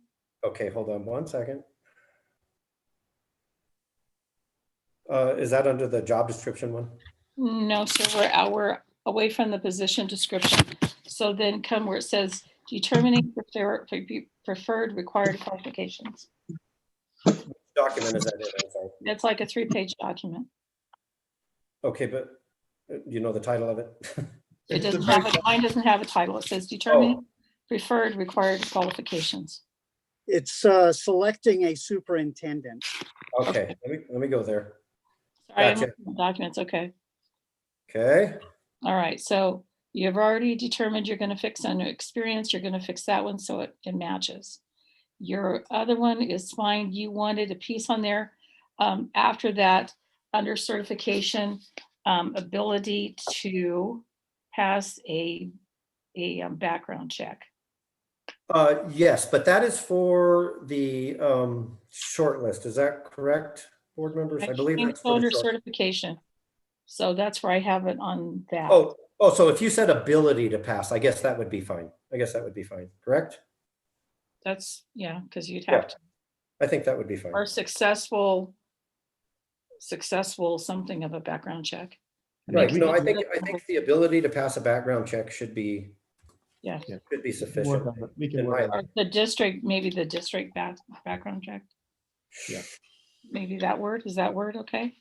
Is it a district one, or are we doing this through? the state. Well, I mean, it's Or something? however it's done. Okay, so, yeah, it is our background check, so I think that would suffice if there's any comments about that. But I think it's definitely needs to be spelled out that if you are applying for this job, keep in mind that if you make it further down the line, you're gonna have to do this. So Right. I agree with that. Okay. So probably subject to background check, okay. Sure. So the timeline piece, if you guys can go over that just a little bit more for me. So, That would be so, helpful. so we haven't done that. However, if we approve the documents, we're saying that we're going to establish a timeline for the applications, the Mhm. initial review, and the preliminary screening. It is of my opinion that when we determine when we want to open this position, for how long we want to open the position, we will have time to discuss again as a board when we want to do the preliminary screening, when we want to do if there's secondary screening, when we want to do the short list, when we want to do everything else. So putting actual dates into the establishing a timeline for the applications, initial review and preliminary screening. I don't know that we can accomplish that today, my opinion. What you absolutely do need to do, Mr. Smith, is choose a final date to receive applications. Sure, but we will figure that out once we figure out when we're actually opening the position. Okay. And that will be the timeline for the superintendent search. So I see what you're saying, Mrs. Wolf. However, it's kind of confusing because it's actually mixed into one of the documents that we're trying to approve. Is that what you're telling me, Ms. Wolf? Yes, I am. On the second page, it says deadline for applications. It says generally the period of application extends for at least 30 days, but no more than 60 days. When you're doing this advertisement, they would need to know by the deadline, not necessarily when you're going to hire them or the interview time, but they would need to know how soon they have to get it in. Is it 10 days? Is it 60 days? How long do they have to get their things in? Right. So what was written there as far as receiving the applications, the complete applications must be submitted electronically.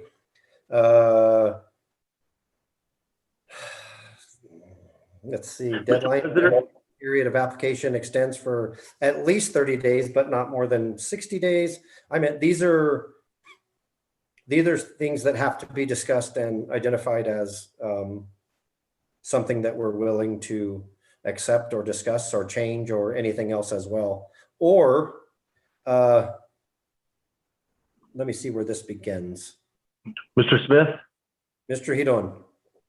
could we go ahead and break this down a little further just so we're all clear? Can we make sure everyone's good with the document, with the advertisement first?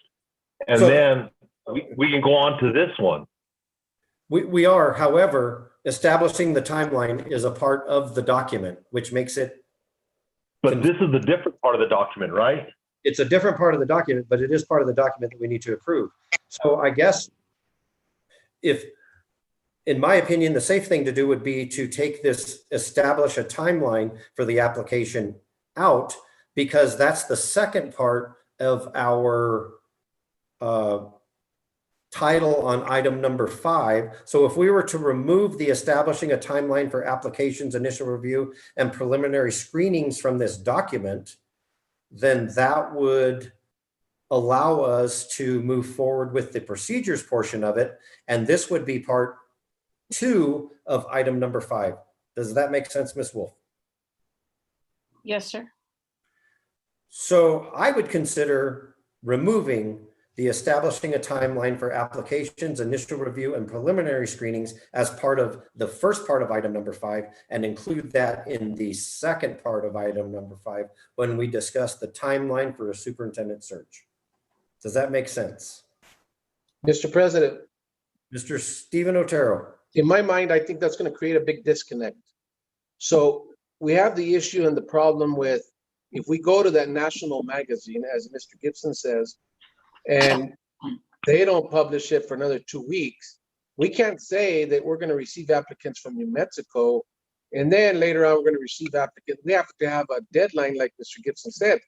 So if you're creating a timeline based on Mr. Giron's 21 days, we can't do it in 21 days. There's no way we're going to be able to do it in 21 days until we find out exactly when that advertisement for that national magazine can be put in. So this is why that I think that everybody's got some good points on this whole thing. Frank just said it a while ago. Frank said the community in most cases, and he has a lot of experience, don't take too kindly to bringing somebody from out of state. Mr. Vickers said that that he'd like to wait till July 1. I'm saying that if we keep it within the state and not go to that national magazine, and we screen what we have, if we feel that we don't have amongst the board, if we feel that we don't have a good qualified candidate from the pool of only New Mexico, then I don't even know how we could place a timeline, because we don't have the timelines in reference to the advertising of the national magazine. That's gonna, I just think there's a disconnect right there. My preference, I thought we were gonna do this as a motion. My preference would say that's advertise in state only, as Mr. Gibson recommended in the first 5. And then once we screen, if we don't find anybody, then we go on to the next page of Mr. Vickers, and maybe we have to wait till July 1. But I don't want to see us getting a superintendent in February or March, midway through the school year. To me, I'd like to see us get a superintendent before the January 6th comes along. So we got to. It's just to me. I think we're spinning our wheels. Mr. Smith? Dave Vickers. Mr. D. Vickers. I want to clarify, I think I'm being misquoted or misunderstood. The July 1 date would be the start date for the new superintendent, not the start date for a search process. So. No, I fully understand that. I just want to clarify that. I don't have a problem with pulling this one section out and voting on it separately. It seems like that would simplify matters a little bit. In general, I don't think we should start the process with advertising and all of that until January. Advertise it as a start date for the new superintendent, July 1st, so they know what they're looking at. And I think we need to give like the 60 days to get applications in, because the time will vary once we've proceeded. But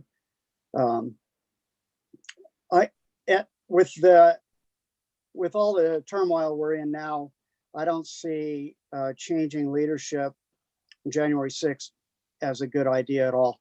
But that's a separate item. And so on the issue of removing the establishing a timeline for applications and making it part B of this motion, of this action item, I think that's a good idea to pull that out now. Thank you, Mr. Vickers. Mr. President. Mr. Giron. Mr. Vickers, I've heard what you had to say, and I respect it. And I tried to just start the ball rolling, and I threw October 15th, 21 days there, see if we can get something going there. I said I would be willing to withdraw that motion and to amend it if we have better ideas, and I'm still for that. But I didn't attend our last board meeting. I came back and I watched the recording. You need to give me an example right now of how waiting that long will benefit a child in the classroom. We know what we're up against. We know what we have right now. We don't know where we're going to be at in January. There was something that was said at that last board meeting that this was very disturbing and disappointing. I heard failure rates. I heard failure rates. I don't know if the numbers I heard, but there was no solution to it. So we've had 8 months to do something. Mr. Gibson has really helped us out. There's nothing, I mean, he's done everything he's supposed to have done. I mean, I know he didn't expect to come in and address a pandemic, but if he can give me an example that would benefit the student right now, waiting that long, please tell me how that would help us. Well, Mr. Huron, what I mentioned before is just stable leadership at the top would just be better for staff morale, and we know where we're going. Mr. Gibson has done a good job, and to take and put in new leadership in the midst of all of these strange things that are going on around us, I just don't think is a good idea. So stable leadership, I think, would be best for the students, the teachers, all the way up through central office. Thank you. I asked for an example of how that would have benefited the students in the classroom. I know we're here on a holiday, but and that's what it comes down to, that's the students in the classroom. And that's why I'm pushing for this right now. Thank you, Mr. Smith. Thank you, Mr. Hidon. So just to clarify, let me open it again. I keep losing it for some reason, and my phone is not liking me going back and forth, I think. So on that item, which was the establishing a timeline for applications and preliminary review, I think that I kind of recommended, and I think that's what Mr. Vickers recommended, was taking this portion out and making it part of the second portion of item number 5. So if we do that, I think that the majority that I'm hearing from is interested in I'm sorry, correct me if I'm stating this wrong, interested in advertising in the first 5 bullets. The majority is conversation was advertising in the first 5 bullets. So I have that, and removing the establishing a timeline to the second portion of item number 5. All the other changes that we've made that Mr. Gibson has already went over that he has on there, I think it's a good idea to remove establishing a timeline till we discuss it in just a few minutes. So any comments on that portion of it? Mr. Smith, if I might jump in here. I think you've really answered most of the questions, if not all of the questions, that we need to advertise this position, except for one, and that's the deadline for applications. So if you give me a deadline for applications, or give Karen and me a deadline for applications, we can advertise the position. We have enough detail about where and how and what a candidate needs to submit in order to be considered, but we need to have a deadline for applications. And I hope that I can give you that, Mr. Gibson. However, I need to find out when it is we're going to advertise, because if it's not till December, then that's 60 days from there or 30 days from there or whatever the board decides. So unless your question was, once you decide to advertise this position, you're going to keep it open for X amount of days, then whenever we decide in the next portion of item number 5, you'll know when the due date is. Up until then, I don't know what else we can do other than to move on from the documents and then discuss the second portion of it. If we're in agreement that maybe taking the timeline for the applications out of this document and discussing it in the next section, because it doesn't seem like there's any more comment on anything else other than where we advertise. And it seems to me that the majority of the board has picked those 5 So although that's not a vote, I'm just telling you the way I see it, that the majority of the board has discussed that they're interested in advertising in those 5. Establishing a timeline to be taken out, I think, is our last discussion point as far as what we need to do to adopt or not adopt these procedures. So my point is to take this establishing a timeline out of this particular document and discuss it in just a couple of minutes. So is there any comments about that? Other than Mr. Vickers, who has also stated that it should come out of here and we can discuss it in the next segment. Mr. Smith, members of the board, Mr. Gibson, may I ask one more question? Sure. So if you have establishing a timeline that you're talking about taking out, are you also then talking about taking out identifying and interviewing the finalist, or are you going to do that as you guys have talked about? So the same way we had talked about earlier, when we discussed the fact that I think I started the conversation, Mr. Stephen Otero added to the conversation that the board would screen the applicants and then pass them over to Mr. Gibson, who would verify that they have the application correct, the letter of interest correct, the resume correct, the references and/or the publication and presentation documentation, if they so choose to include that. Is that correct? So that if that's correct, that verbiage needs to be transferred anywhere in the document where it lists how the applicants will be screened. Does that answer your question, Ms. Wolf? No, sir, actually it does, but parts of it. When you're going to the finalist part, are you going to leave that with the stakeholders as allowable from mandates, or that piece is what that part's the one I want clarification on. Okay, so identifying and interviewing finalists? Yes, sir. So there are a number of options for this step in the selection process, but the key question is the role of the school and community stakeholders. Yes, so this is the part where we already put in there that we wanted community involvement and school involvement, staff involvement.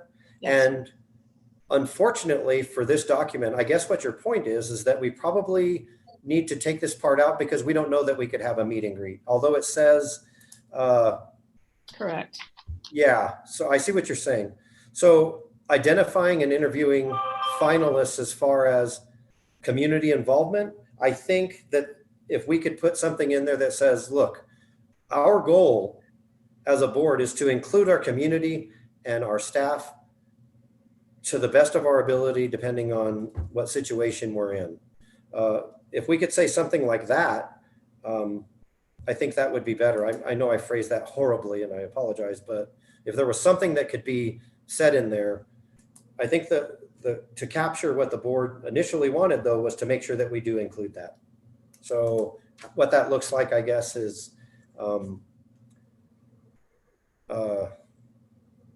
dependent on where we stand as far as the situation that we're in as far as this virus goes, because it could be with us for another year for all I know.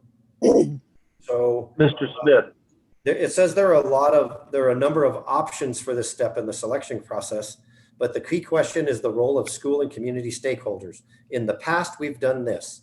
These committees should be probably representative of the Las Lunas schools.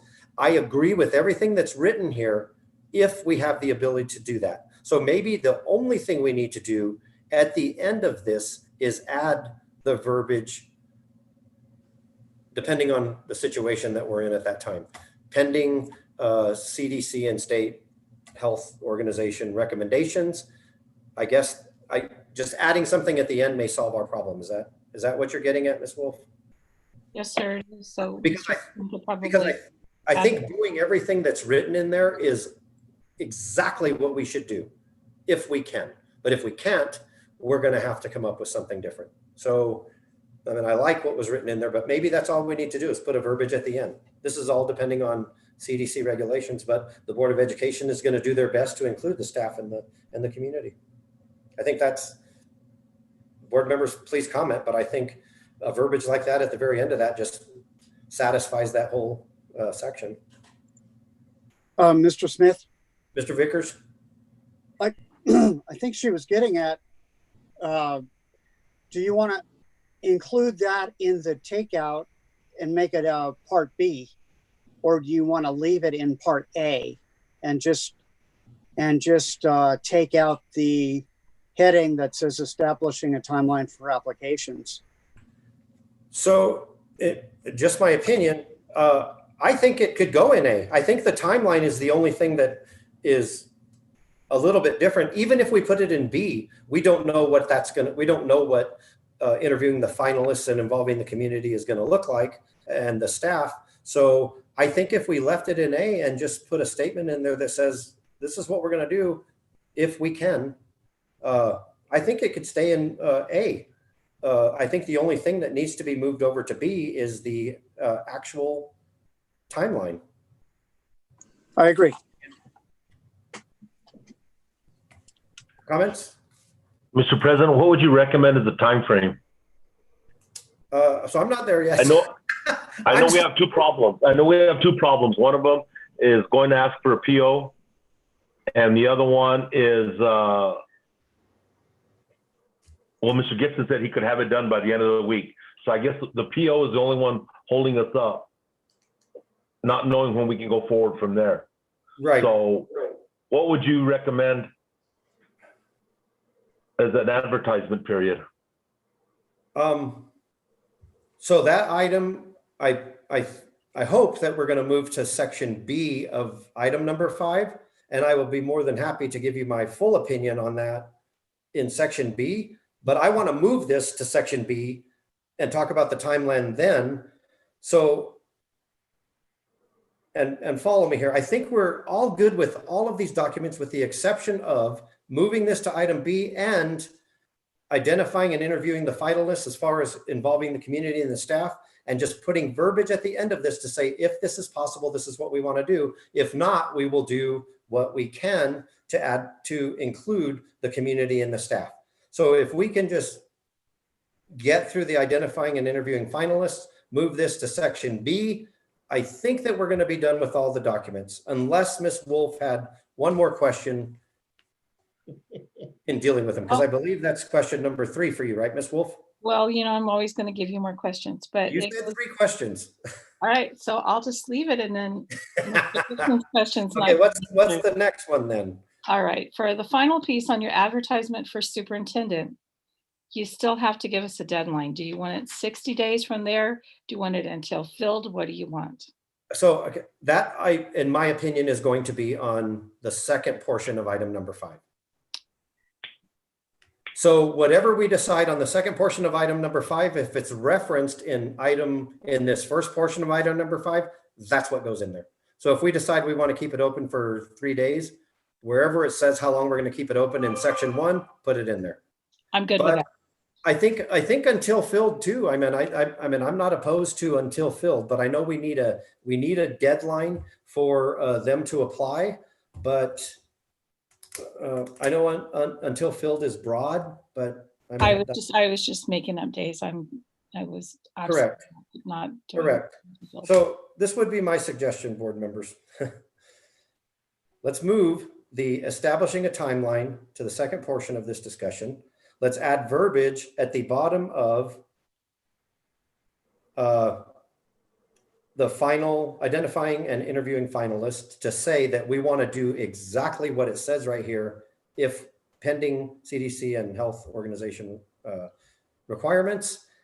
And if we can't, then we will determine at that point, based on where we're at, how we want to include these key elements in our selection of our superintendent.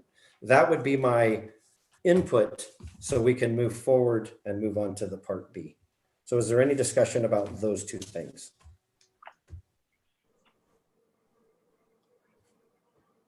Does that make sense, Ms. Wolf? Does that make sense, Mr. Gibson? Does that make sense, board members? Yep. Absolutely. I think I've got enough notes to change this and do what I need to do between Ms. Wolf and me. We can get it done. Mr. Vickers? Yeah, it seems like the simplest way to do that is put an asterisk after the heading, identifying and interviewing finalists. And then in the asterisk at the bottom, just put the exact process will be determined based on CDC recommendations, etc. Yep. That'll do that, right, Ms. Wolf? Yes, sir. Yes, sir. Okay, so, board members, are there any comments on that? Because I think that will capture it. No comments? So we are okay with selecting a superintendent document as far as not having any more conversation, with the exception of moving the establishing a timeline to the second portion of this. So that's all three documents. One more time, Ms. Wolf, did you have any questions about any of the three documents? I believe I will stay muted, sir. Thank you. Mr. Gibson, did you have any questions about the three documents? I'm good to go, Mr. Smith. Board members, do you have any more comments about what we've discussed, and or are you wanting to make any more changes? Or should we pass those changes on to Mr. Gibson so we can move on with the discussion and or approval of this portion of it, given the changes that we've already discussed? I find it hard to confuse somebody. Mr. President, I'm good with that. I understand the way we're doing this. I'm just lost in a deadline date. That's the part that I'm not grasping yet. So I Right. understand all the changes, and I understand the changes that we have to respect CDC. But I don't want to say something and we're not going to be able to fulfill that. No. So So I get what you're saying, Mr. Hidon. Mr. Hidon, we have not discussed one date. We have no opening date. Okay. We have no duration to keep it Everything open. else is good. We have no closing dates. We have no dates whatsoever. None Okay, whatsoever. so I'm good with everything. I'm good with all our documents and those changes. Okay. Mr. Stephen Otero? I'm good. Mr. Frank Otero? This is not a vote, by the way. I've not called for one motion yet. But I just want Yes, to I'm make fine. comments. Mr. Vickers? Yes, I'm good. Good. So I have no more comments on this. So now I will stand for a motion on the first portion of item number 5, the approval of the procedures with the changes that we have provided to Ms. Wolf and to Mr. Gibson. I'll make that motion. We approve the procedures in place with the changes that Mr. Gibson is well aware of. I don't know how much more you want from there. So I have a motion by Mr. Stephen Otero to approve all three documents with the changes we as a board have discussed and passed on to Mr. Vickers and Ms. Wolf. And I will stand for a second. I will second that. But the motion is on number 5, discussion or approval procedures and timeline for superintendent search. Correct. We're not on the timeline portion of it yet, though. Just the Okay. Okay, so we'll strike timeline. Okay, I'll second that. So I have a second by Mr. Elo Hidon to approve the procedures as presented by Mr. Gibson with the changes that we have provided to Mrs. Wolf and to Mr. Gibson. Ms. Wolf, is that okay? Yes, sir. I'm probably just going to put as suggested and amended. If Thank that's you, ma'am. guys. Mr. Thank you, Vickers, Karen. how do you vote? Oh, sorry. Did you have something else, Karen? No, sir. Okay, Mr. Smith, Mr. Vickers. since we are voting on these separately, should we entertain a motion to amend the agenda and have a 5A and a 5B? So they're voted on separately. Ms. Wolf? Sir, I will do it however you want. I am perfectly fine if you want to do that. I'm fine if you guys want to do your timeline and come back and do them all in one big motion. However you would like. I'm not worried. You can't go and amend the agenda at this piece unless we go back to the beginning where you're going to need to amend the agenda. You already have an approval of the agenda. Correct. you have So to my- go back. Actually, Mr. Smith, I think the agenda reads perfectly for this. Discussion and approval of procedures, and then discussion and approval of timeline. So you can make that So that's, in two separate motions. so that's the way I'm reading it. And I can make the minutes reflect that you're doing it in two pieces. That's fine. However you want it to look. So you're doing procedures first, timeline second. Yes, sir. Thank you. So I have a motion by Mr. Stephen Otero and a second by Mr. Eloy Hedon. Mr. Vickers, how do you vote? Yes. Mr. Frank Otero, how do you vote? Yes. Mr. Stephen Otero, how do you vote? Yes. Mr. Eloy Hedon, how do you vote? Yes. And I vote yes. Does anybody need a nap or anything?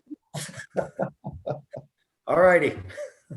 Let's discuss the second portion of item number 5, discussion and approval of the timeline for the Mr. President, Mr. can we take a little break? Sure, let's take, would 5 minutes suffice? I think so. Okay, let's take a 5-minute break, board members. Please mute your mics.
Sorry, I'm late.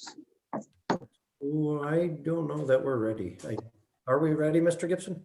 Where did you go? Oh, there you are.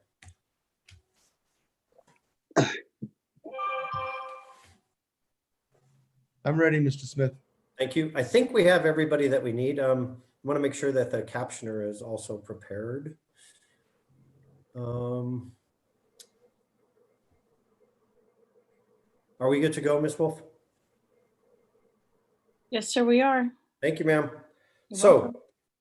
I thought about this during our break. Now that we're on the second portion of this, the timeline for the superintendent search, the discussion and approval of that.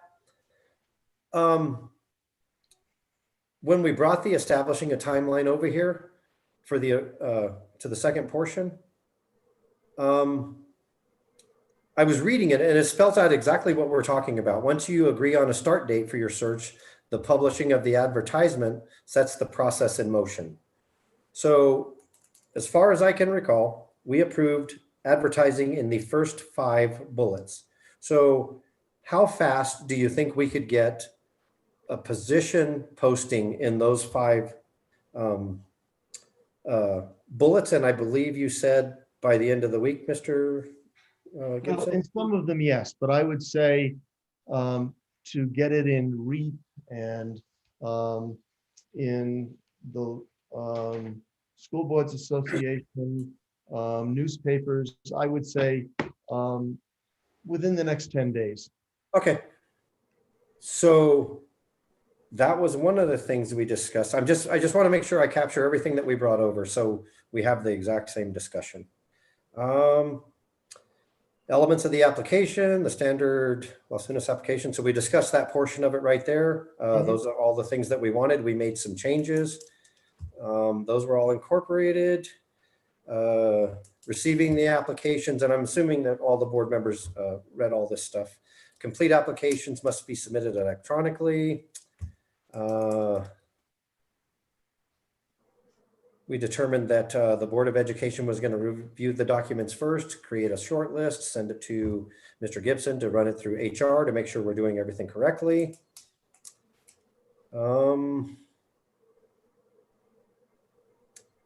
We talked about the interviews, and then we talked about identifying and interviewing finalists, which we approved in there. Okay, so I think I've captured everything that we were going to bring over. I just want to make sure we don't leave anything out. So, board members, that will bring us to the discussion and approval of the timeline for the superintendent search. And again, I will stress that we are going to discuss this as a board. The majority vote will decide when the board is going to do this. I welcome all of your input. I thought we had some really good input at the first section of this. I welcome it all. Please feel free to speak up. And just as we did for the first section, professionally and courteously, we will get through this second section. I will open it up to discussion for the discussion and approval of the timeline for the superintendent search.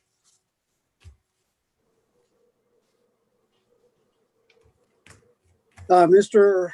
Smith, Mr. Vickers. Mr. Huron asked me to give a reason why I thought it was best to leave Mr. Gibson in place till June 30th and bring on a new superintendent on July 1st.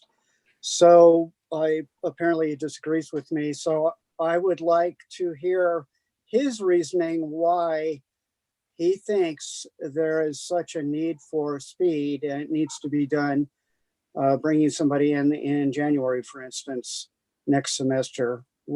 Why is that best? Thank you, Mr. Vickers. Mr. Huron.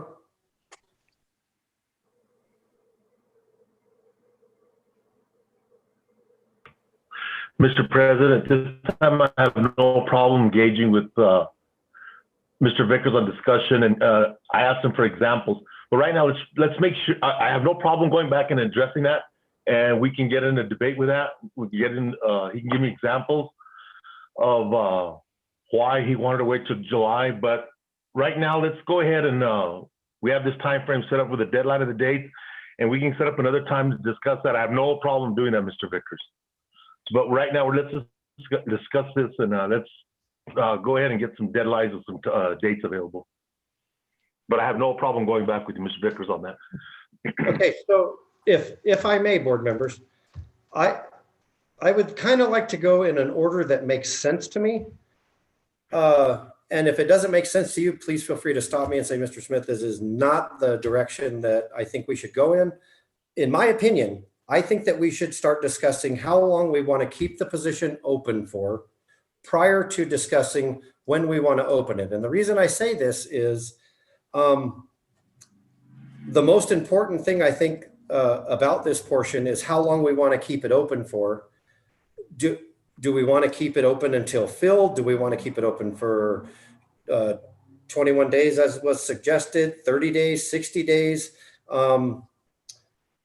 There's been a lot of discussion about local New Mexico candidates applying for the position. I agree with that. I agree with also keeping it open for a certain period of time that we have to discuss first. And the reason I say this and the reason I want to go in this order is because I know that Mr. Frank Otero has been to some of these national conferences with me. And I just want to relay something to you as to why I wanted to advertise it a little bit differently.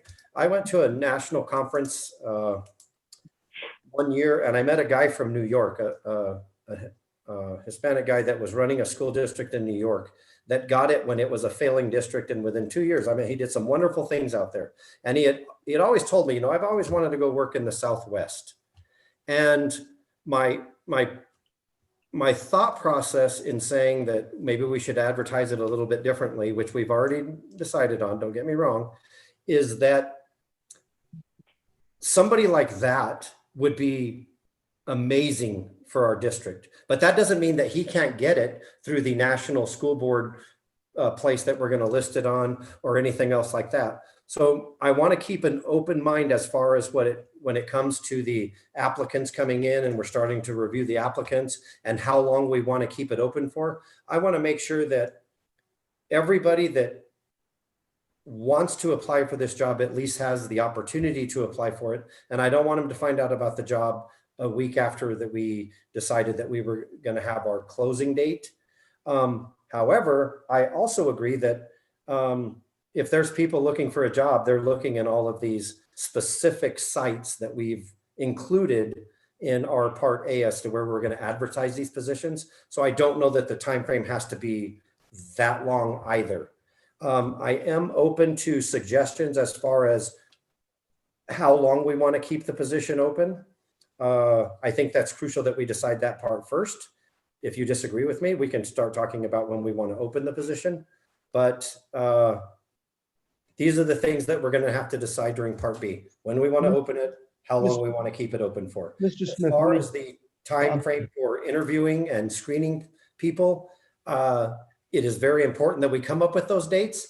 However, I think if we come up with a open the position, close the position date, we'll have time to discuss when we want to start conducting these interviews and what those interviews are going to look like based on what we approved in the first section of item number 5. I believe Mr. Vickers, you had a comment?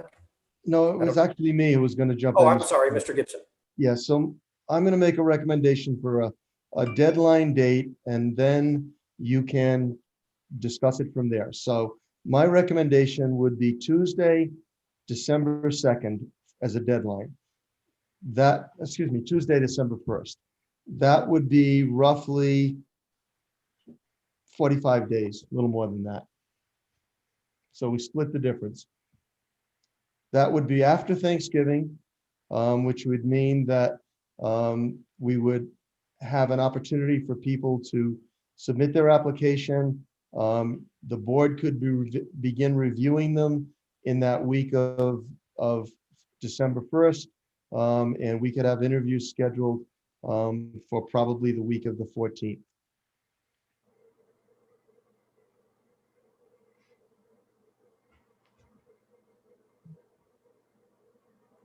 Mr. Gibson, Mr. Smith, I think we lost your volume. I apologize, I was muted. I just wanted to know winter break. What are those dates? Winter break starts on the 18th. 18th, okay, thank you.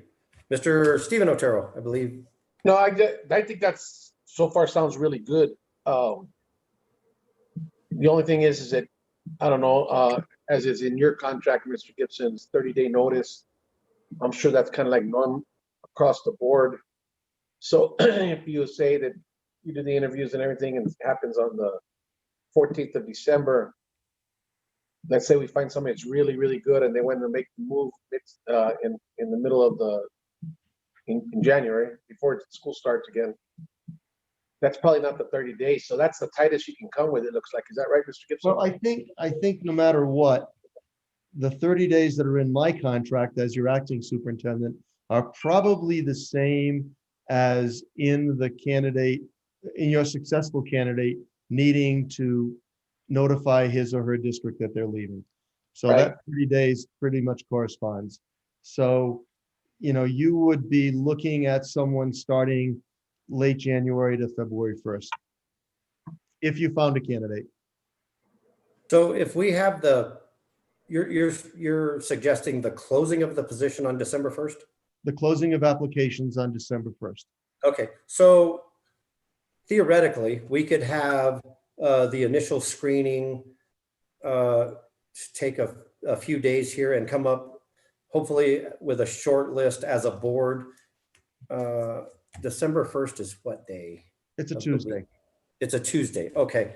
So say if we had a meeting on, do you give them to midnight? Is that standard? Yeah. Okay. End of business, close of business. Close of business. Okay. Close of business on December 1st. So technically we could start reviewing applications on the 3rd, possibly come up with a short list and turn that in by the 4th to Mrs. Wolf. And then we could start interviews. How long would you want to Mr. start an Smith, interview? one of the Mr. things that you can do, that's the final deadline. You could begin to review applications as they come in. That's not at all impossible. You don't have to wait until the final date. So if you get applications in 16th to the 25th of November, which gets you to Thanksgiving, you could review applications then. I mean, you're going to make your final decision that week, but you don't have to wait until the deadline to review applications. So let me ask you a question, Mr. Gibson, as somebody who's sat through an interview and then got offered a position. Before you took your interview, you applied for the job. What is a reasonable amount of time for a position to close, a reasonable amount of time to give an applicant to say, we're going to interview you? Obviously, if the position closed tomorrow, we wouldn't tell them, hey, we're interviewing you on Wednesday. Right. Is that correct? I would say, again, and this depends on where your candidates are coming from. Okay. If you're interviewing somebody from New Mexico, a reasonable amount of time to schedule them for an interview is probably a week. A week? If you're coming from out of state, it's probably more like 2 weeks to 3 weeks. Okay, so theoretically, again, if we close the position on December 1st, and as you said, and I agree with you, we could start reviewing applicants prior to that. As soon as they come in, we could just start. Absolutely. As soon as a packet is complete, you can review it. Sure. So technically, we could start interviews on the week of the 10th. You could. And when I say week of the 10th, I mean December 10th. I don't even know what day. Yeah, the week of the 7th or the week of the 14th, you could start interviews. Again, Okay. depending on where people are coming from. Correct. So if we started interviews on the week of the 7th, and I'm just going on the conversation that Mr. Gibson is having, starting interviews on the week of the 7th. Frank, can you remind me, did we do all the interviews in one day?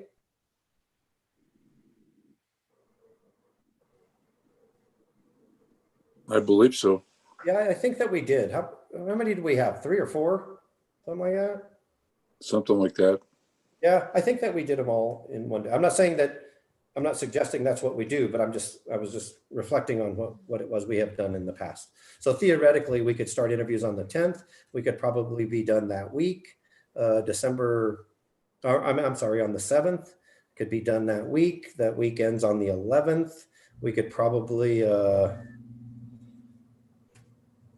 offer a position sometime before Christmas break. And Mr. Gibson, you say it's standard for like 30 days. So if we Yeah. offered a position by the 11th or something, theoretically, we could say January 11th, maybe. I'm just doing the standard days here. So Yeah, no, I'm not generally- suggesting anything. So no, generally the notification is 30 work days. 30 work days. Okay. I don't, that's different math. So that's 6 weeks. So that would be closing on the, yes. Yeah, it would be in the range of the 20th of January to the 1st of February for a start date. Mrs. Wolf, did you have something?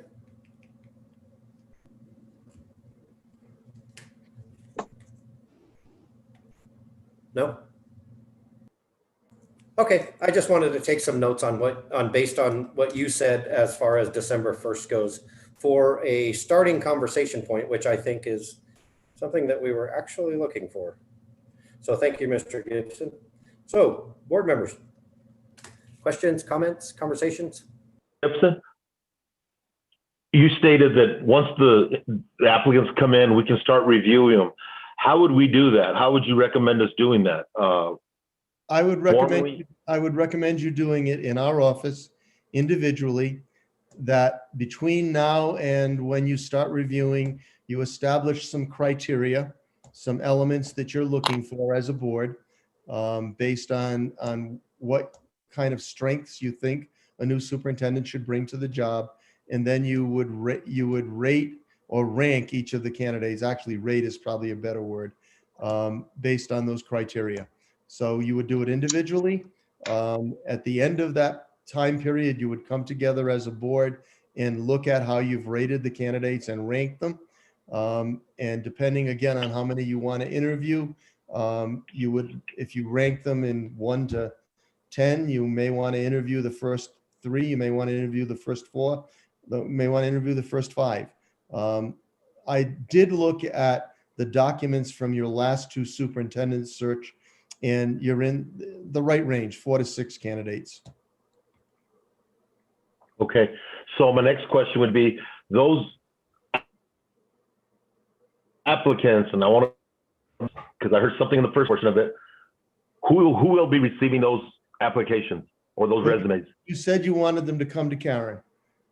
Okay, And then once Karen has them, we will ask HR to review them and make sure that they're complete. So what we approved in the first section was that they would come to Karen, be time-stamped, and then passed to the board in a sealed envelope, and then we would review them and pass our short list to you, Mr. Gibson, who would work with HR to make sure that all of the items were provided. Okay, that works. Okay, so that's how that was. I just want to stress though, and Mr. Gibson brought up the point that we're going to review these as individuals in the board meeting.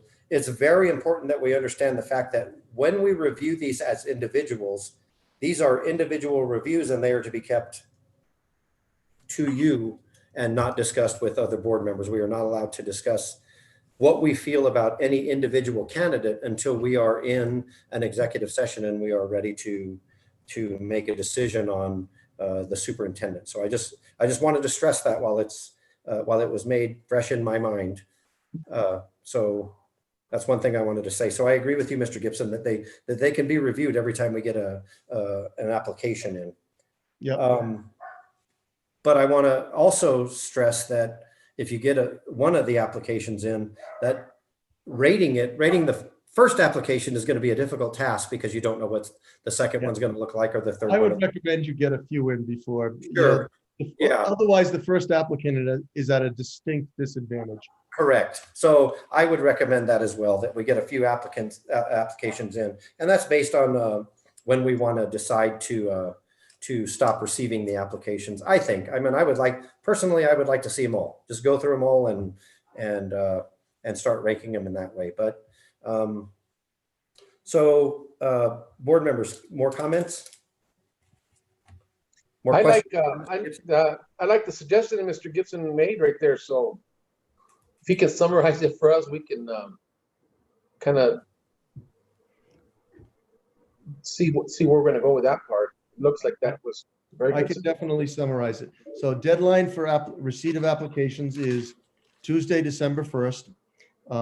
The board will be able to review applications that come in as the application is complete. And the board will begin their discussion of who the finalists will be the week of December 1st. And you will obviously need to do that in executive session. From there, you will schedule interviews with the finalists that you've decided on. And assuming that you have a pool that you're satisfied with, depending on where they're coming from, those interviews should all be scheduled in the same day. You're absolutely right, Mr. Smith. We can figure out from then, once you know who the candidates are and where they're coming from, what date the final interviews will occur. Mr. Gibson, you said deadline, December 2nd, December and then 1st. we'll begin our process December. December 1st is the deadline. You can begin your process of determining the finalists anytime the week after the December 1st. December 1st, okay. Mr. President, members of the board, Mr. Gibson, your one meeting that your regular meeting in December, in case that will help you, is December 8th. 8th. Yes, So sir. that actually does help, Ms. Wolf. So I'm looking at a calendar here. So the 3rd and the 4th of December so if it closes on Tuesday the 1st and the board is reviewing them individually, and I encourage this because that way we don't all look at them on one day when we go to executive session. I encourage you to go over there and review them individually so you can have some input as to when we all get together and discuss this. If we were to do that on the 3rd and 4th, we could technically come together as a board on our December 8th meeting and discuss who our selection is. Is that correct, Mr. Gibson? Yes, that's correct. Okay. And then typically they require 30 Well, work if you decide on the meeting on the 8th, then you would need to schedule interviews. So you would be making a decision on the 8th on who you're going to interview. And again, depending on where they're coming from, you could schedule it the next week, or you may have to wait till after the Christmas break. Okay. Where's the calendar at? So if we decided on December 8th, I'm just doing the math here, gentlemen. So winter break is, I wrote it down. And I don't- Begins on the 18th. 18th, correct. ends on That the is 3rd, I believe. Friday. Okay. Yes. Okay. So we could decide who we want to interview on the 8th and we could hold interviews anytime after that, prior to the That's correct. Christmas break. Okay.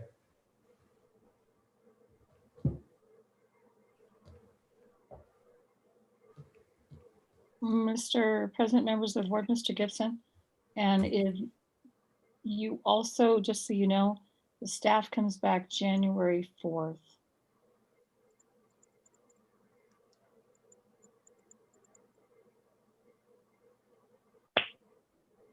Do we have a meeting scheduled in January yet, Ms. Wolf?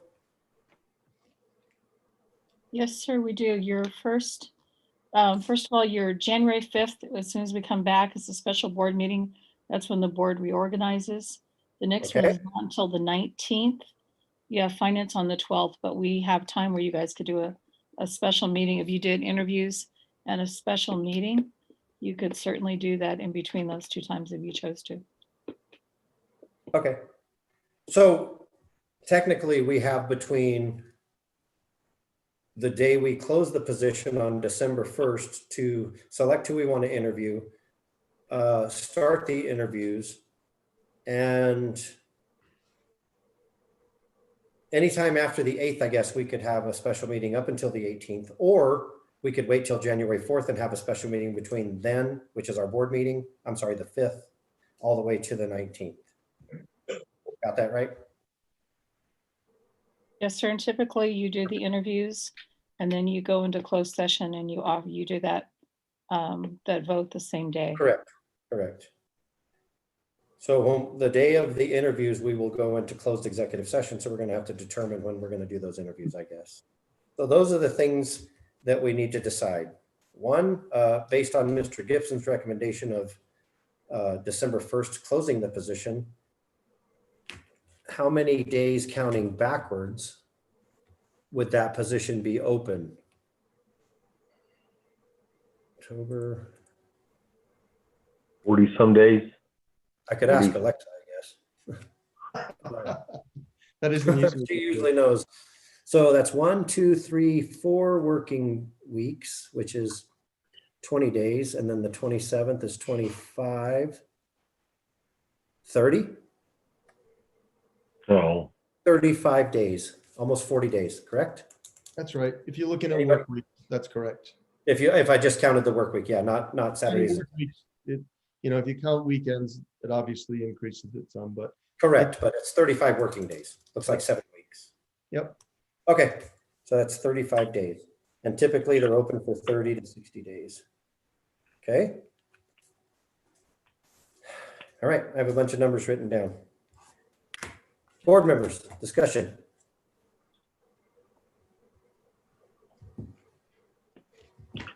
I think we're gonna need a motion, Brian, before we go to discussion. Well, Unless there's input on this, I guess. I'm sorry. Forget it. So I'm basing all of my calendar dates off of what Mr. Gibson has set forward as far as closing the position on December 1st, which is 35 working days, if we give it a few days to get advertised from this point. The 3rd and the 4th, we can start evaluating the applicants individually as board members. We have a board meeting on December 8th that we could discuss who we wanted to interview. And is that open or closed? That should be an executive session. Okay, so an executive session on December 8th to discuss who we wanted to interview, conduct interviews anytime between then and the January 5th board meeting, where we would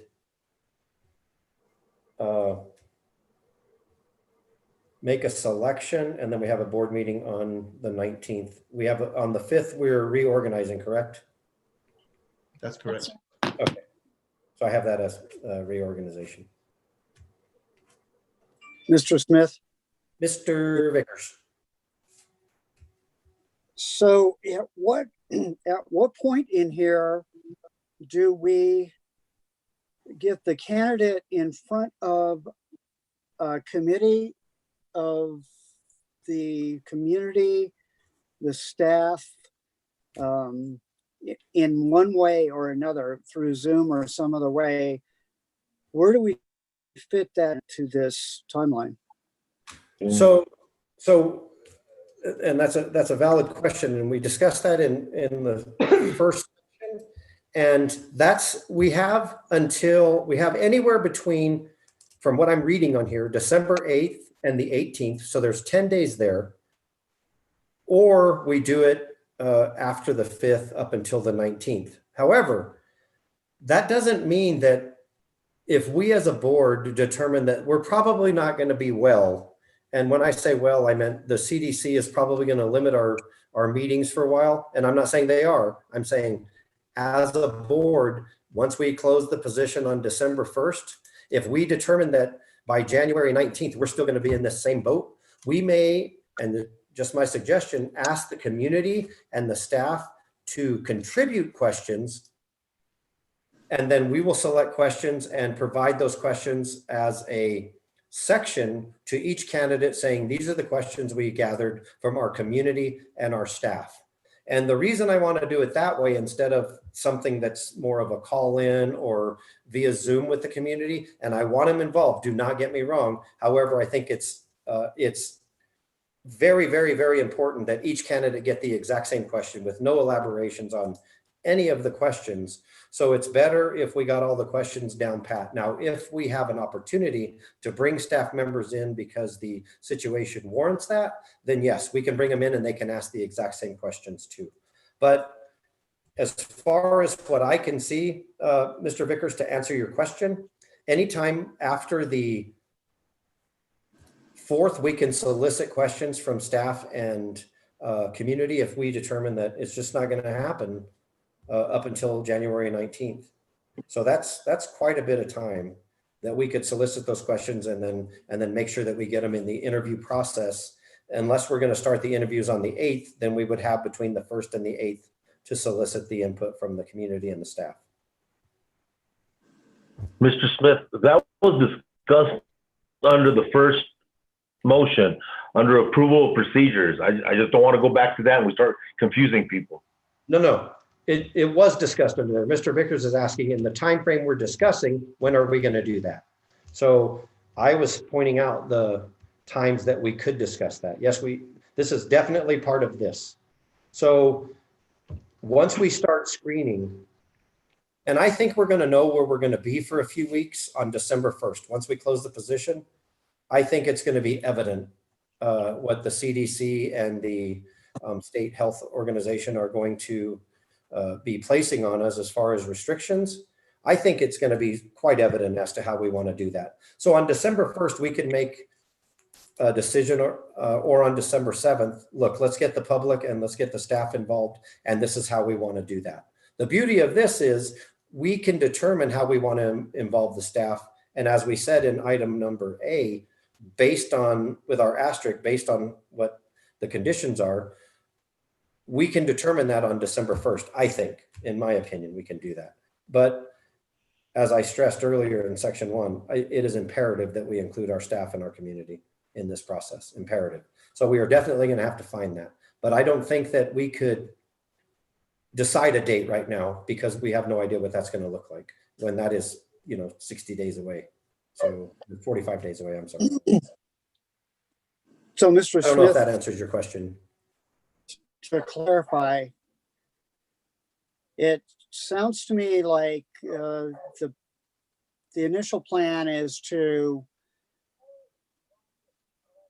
interview, go over our rankings of all the applicants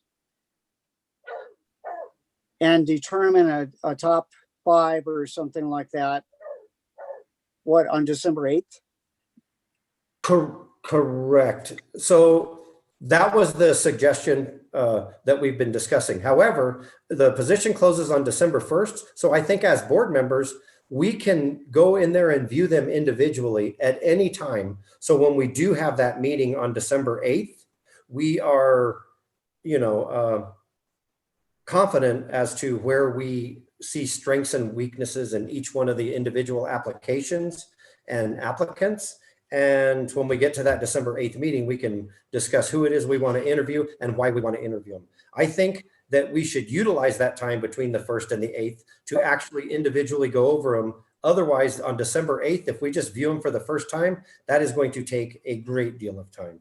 So I recommend that we use that time, those 7 days, to review them as individuals. And I think that shortens the time frame on the December 8th meeting. December 8th meeting. If I say anything that's wrong, Karen or Mr. Gibson, make sure you correct me. So on the December 8th meeting, we would at least have an idea of, as individuals, where we wanted to go. So let me, On December 8th, you would determine the finalists. Yeah, so the time frame that I wrote down, that's what my time frame indicates. I'm not saying that it's correct. I'm saying that's what my time indicates based on what we've already discussed. Got it. so Mr. Smith, Mr. Vickers. just want to clarify this. December 8th, what we would come out with after an executive session is a short list, right? Is that what you're saying? Well, that's what we've discussed. I'm only merely suggesting. I mean, we can most definitely vote on this, but it makes sense based on when we close the position position and the week that we have to review it to come together as a board and definitely create that short list. All right. That makes sense to me. Okay, just trying to get that solidified as to what follows what and then what order. Sure. But the community definitely, you know, I've been involved in superintendent searches also. And obviously we didn't have these health issues, but we had, at least 3 different groups of people, like administrators, staff, community members, that all sat there with the applicants, sort of a panel discussion, and then they gave us input and as to their rankings, who they thought was best, etc. And we would look at those, each of those 3 groups' opinions as part of our final decision. That's going to look a little different this time, but I don't want to rush it. I want to make sure everybody gets their opinion in and has time to look at the finalist. I concur, and that's the way we did it last time. We had the committees and everything, and I agree. I think I've stated that the staff and the community are very, very, very, very important in this process, and we're going to find a way. And I know we will as a board find a way to include them as much as we possibly can by making sure that we're following all of the guidelines and procedures that we actually have to work with at that point. But yeah, that's definitely one thing that we are going to definitely have to discuss and figure out when we're going to do that. But I think the calendar that we've been discussing with Mr. Gibson allows for that time to happen, and we'll make sure that it happens. And as we said in the first portion of it, I would love it if it happened the way that it was written down, and that's what we should strive for. But if it doesn't work out that way, we'll figure something out to make sure that their voice is heard in the determining the next superintendent. Any more discussions?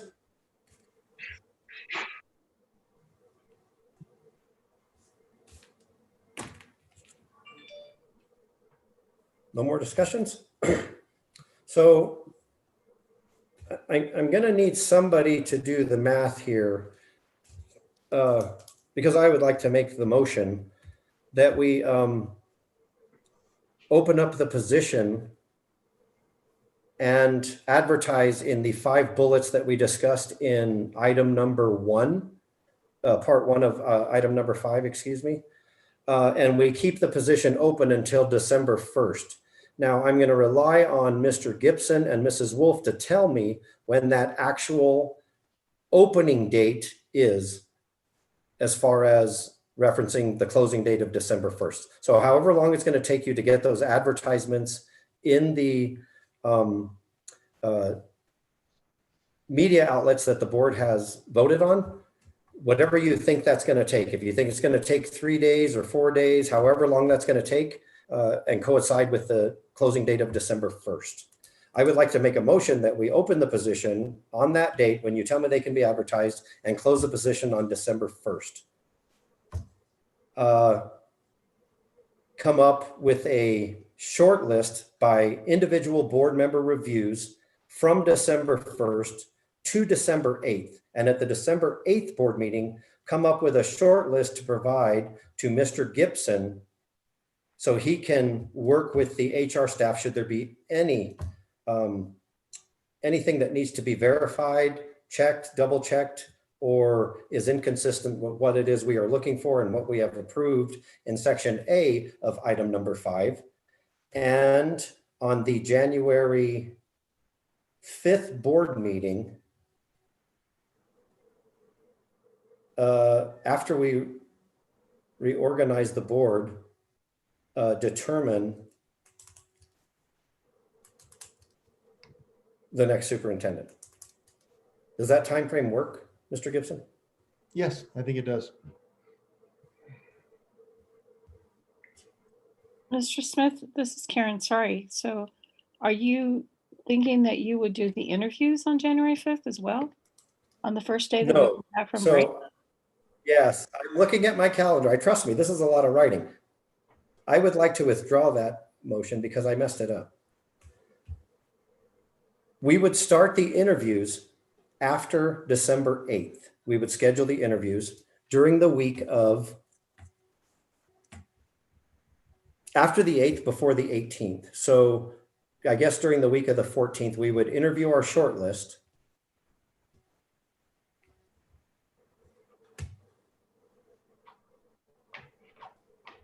So Ms. Wolf, you're going to have to help me. How would I do this if I'm not ruling out a special session to select a candidate, I guess? Because you've already stated, and Mr. Gibson has stated, that we could have a special meeting anytime during here. As long as I have time to put it out, yes.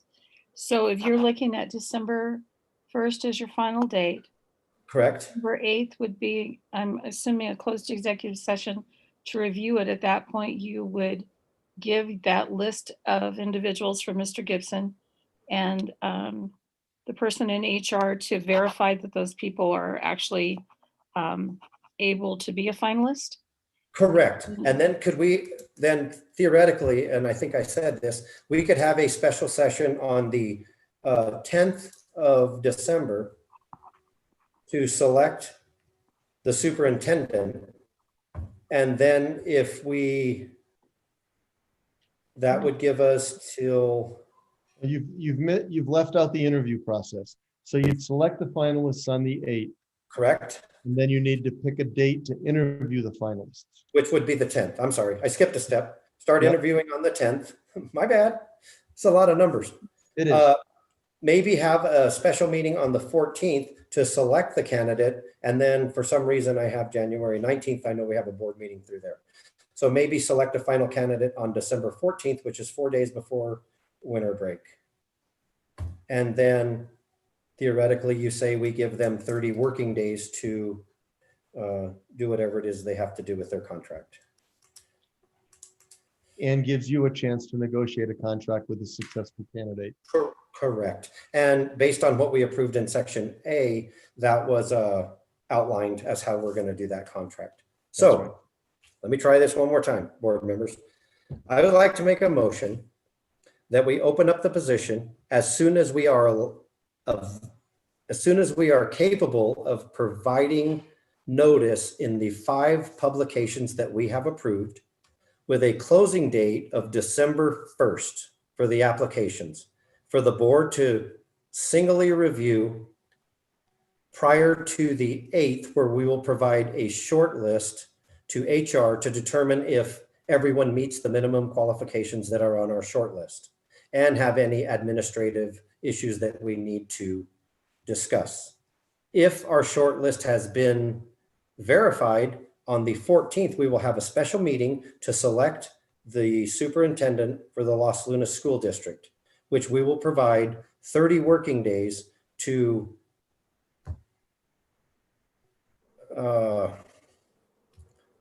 negotiate a start date. Sure, to negotiate a start date. I was going to say show up to work, but to negotiate a start date. So you heard my motion. If you ask me to repeat it, it's not going to sound the same. So that is my motion. I will stand for a second. Mr. Smith, one more time. Ms. Wolf, you want me to say it again? No, I just Oh. I'm just going to say it back to you to make sure I have it. December Perfect. 1st would be the final, Correct? would be the deadline. December 8th would be a closed executive session. You give it to Mr. Gibson.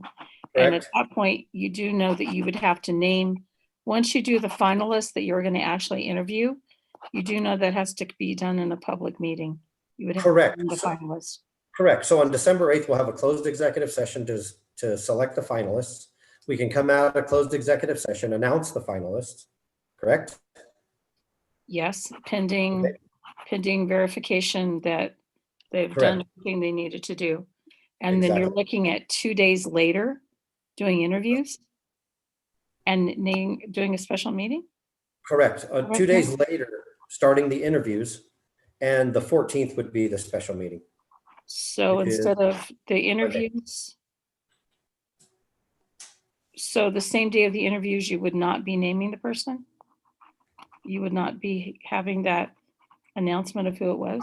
I don't have that in my motion. No, that's what I'm asking you.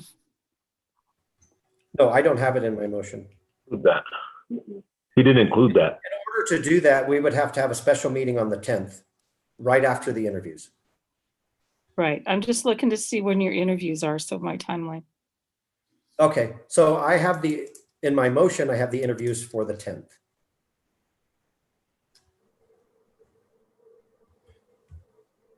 So is it easier for you, Ms. Wolf, if we have a special session on the 10th instead of the 14th?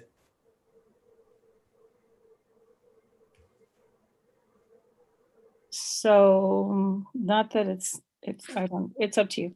I just think that if you're going to name the finalist on the 8th, you're giving it 2 days notice, and if someone's coming from out of town, it might be difficult for them to get here with the 2 days notice. I'm just trying to get my timeline in place, but it's certainly up to the board. So, Yeah, Mr. absolutely, Smith, but I'm the only one talking, so I'm just shooting numbers out. Mr. Smith, Mr. Vickers, prior to this, we talked about doing the interviews and selecting the candidate, the finalist, in the same day. And to request interviews 2 days after we determine the short list does not give people much time to show up for an interview. so I am absolutely okay with that. So I'm writing down some dates here. So this is, Mr. Smith? and okay, yes. Mr. Hidon, I think. Yes. During that, in your motion, or in this advertisement, I think we can be clear, the deadline, December 1st. We come up with a short list, December 8th, but I see no problem advertising. Say interviews will be done December the 10th, if selected. So that will be on the radar already. right. So I agree with you if we put that in the advertisement. But that's the reason I posed that question to Mr. Gibson, and he said a couple of days. So I agree that it is kind of short.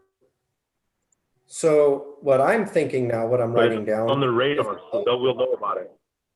Right.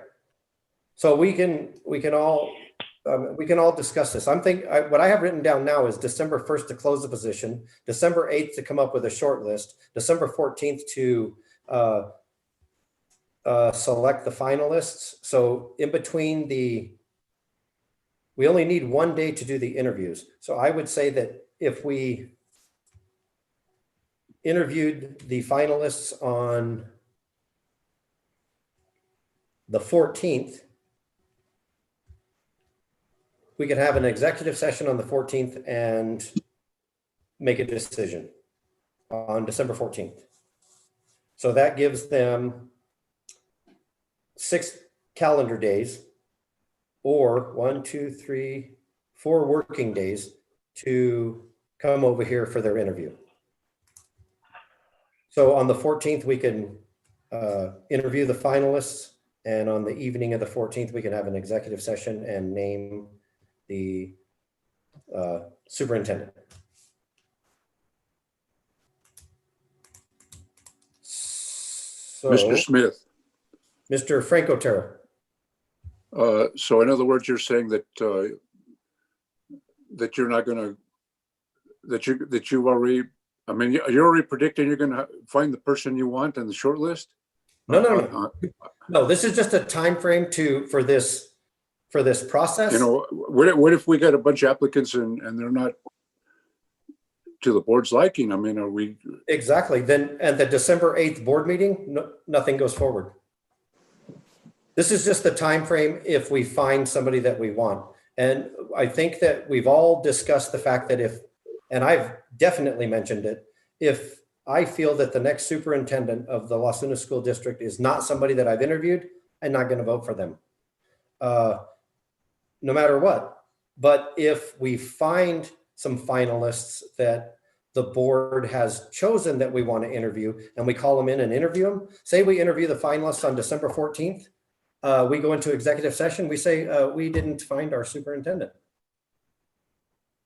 We don't have to make a selection in the executive session on the 14th. We're just going into executive session to discuss the interviews of the people that we interviewed as finalists. I think it's been said by all of you, including you, Frank, if we don't find that superintendent, then we don't hire one, not on that day.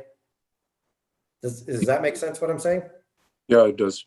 Okay, so that's what I'm saying. So I guess you're right. I shouldn't have said we named the superintendent. You're correct. I shouldn't have said that part. We'll go into executive session to discuss who our next superintendent should be, or if there's one. So I'll try this one more time. I would like to make a motion that we open the position as soon as we can get those job openings posted in the media that we had approved, with a closing date of December 1st. Board members will individually review those between December 1st and December 8th. At the same time, between December 1st and December 8th, we will determine if it looks like we are going to be able to include our community and our staff in person. If we're not allowed to do that based on guidelines that we're going through, we will solicit questions from the community and from the staff, and we as a board will compile them and use them in an interview process, and we will determine those questions on the December 8th board meeting when we come up with the short list. On December 14th, we will have interviews for our finalists if we as a board select any finalists at all. If we select finalists and we interview them, we will have a closed executive session on the 14th. After the closed executive session and after discussion with the board, we will come out of executive session and we will either name a superintendent or we will open up the position again. Please tell me you got that, Ms. Wolf. I got it. Yes, I I got did. it. I did, Terry. Perfect. That is my President, I'll motion. second that motion. Mr. So President, I I have- will second the motion. Thank you, Mr. Eloy Hiron. So I have a motion by myself and a second by Mr. Hiron to open the position as soon as it's publicized, close it on December 1st. On December 8th, the board will meet and come up with a short list. Between the 1st and the 8th, we will review the applications independently. If between the 1st and the 8th, we determine that the community and public and staff will not be available in person, we will contact them and solicit questions. We'll have a list of questions from them. On December 14th, we will conduct interviews of our finalists, if we have any finalists. On December 14th, after we interview finalists, if we have any, we will go to closed executive session. When we come out of closed executive session, we will name a superintendent or we will open up the position again. I have a motion and a second. Mr. Vickers, how do you vote? Mr. Well, President, hold on, we need some discussion on this now? If you have discussion. Yes. Earlier, we made a motion on the approval of procedures and the superintendent search, and we broke it up and we did the timeline. Under discussion, we have people that were negative on the approval procedures and the superintendent search. They kept, it was Mr. Vickers saying he wanted to wait till July the 1st. We went into break. He came back and he asked me, my question to him was during the discussion under the first motion was, can you give me an example how this would benefit the student in the classroom waiting till July? And he answered the staff and other things like that. Never answered my question. We come back out of break and he asks me the same question, reversed it. I said, we'll go ahead and discuss it in the proper fashion. So under this discussion and the debate, I will bring this up now. I asked you how that would benefit the students waiting till July. And you responded by saying, give the teacher, staff certainty. I don't know. But my question was, how would it benefit the student in the classroom? The reason I'm asking to get this thing moving is because I watched the last board meeting. I wasn't present to it. I watched it later. I heard things in there. I'm gonna say the same things again. I was disappointed and I was let down with the things I was hearing. I heard failure rates, failures. I don't know if they threw numbers out there or not. I don't remember, but we need not just to hear the problems. We need some solutions, Mr. Vickers. You've been in meetings with us back in March when we had a superintendent tell us all of our algebra scores are right here. They're doing good, good, good, good. And they get to the 8th grade and boom, they tank. We asked what was the problem. There was no answer, no solution to it. So we asked Mr. Gibson to step in, right in his ship, keep us going forward. And he did everything we've asked him to do. It's unfair to put him on the spot and do some corrective actions like this. So that's the reason why I'm going forward. And that's the example I'm trying to give you that will help the student in the classroom. So I'm hoping that's what our new superintendent will do. We can put him on the clock. We can tell him, look, these are the corrections we need to have done. These are the things that we need to move forward with. So that's my example back to you why I'm trying to hurry this up. Thank you, Mr. President. Thank you, Mr. Hidon. So I have a motion, and is there any further discussion? So I have a motion by myself, and I have a second by Mr. Eloy Hidon. Mr. Vickers, how do you vote? No. Mr. Frank Otero, how do you vote?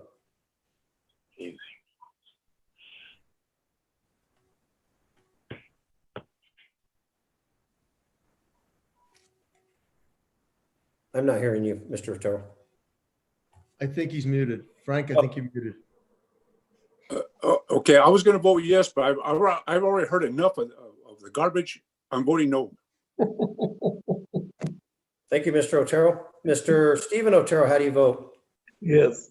Yes. Hidon, how do you vote? Yes. And I vote yes. Motion carries 3-2. Mr. Smith, let me take a minute and address the issue that Mr. Hidon raised, because I think it's an important issue. We do have a failure rate that really bothers me. It bothers principals. It bothers teachers. It is largely a result of remote learning and the adjustments that we need to make to remote learning. We have been discussing the issue this week. I'm hoping that we will have some student focus groups. I asked principals to set those up.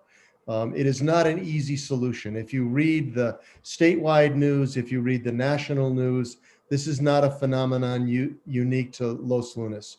The adjustment to remote learning, the adjustment to for students and for staff is extremely difficult.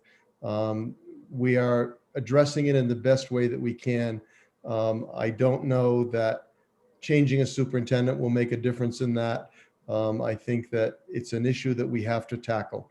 But believe me, we are addressing it.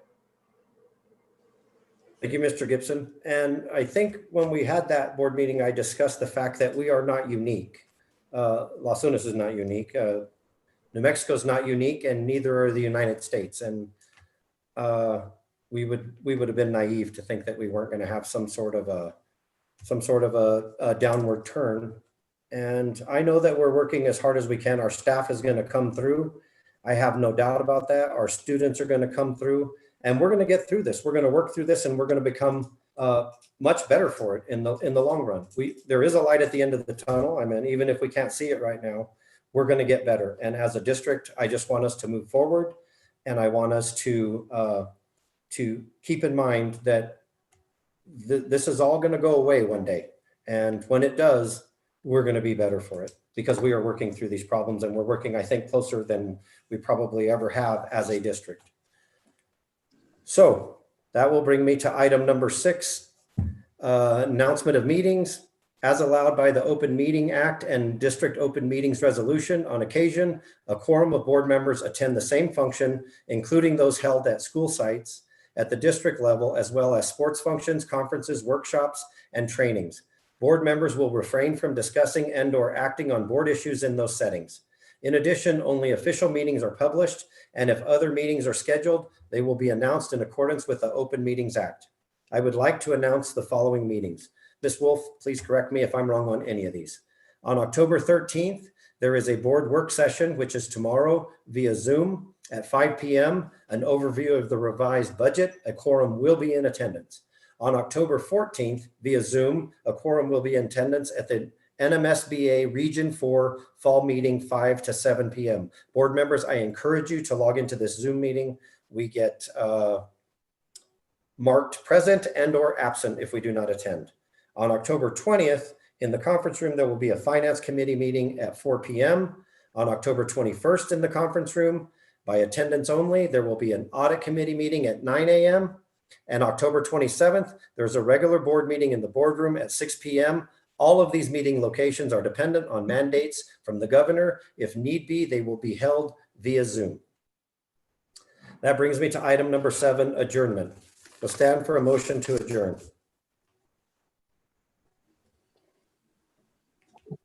So moved.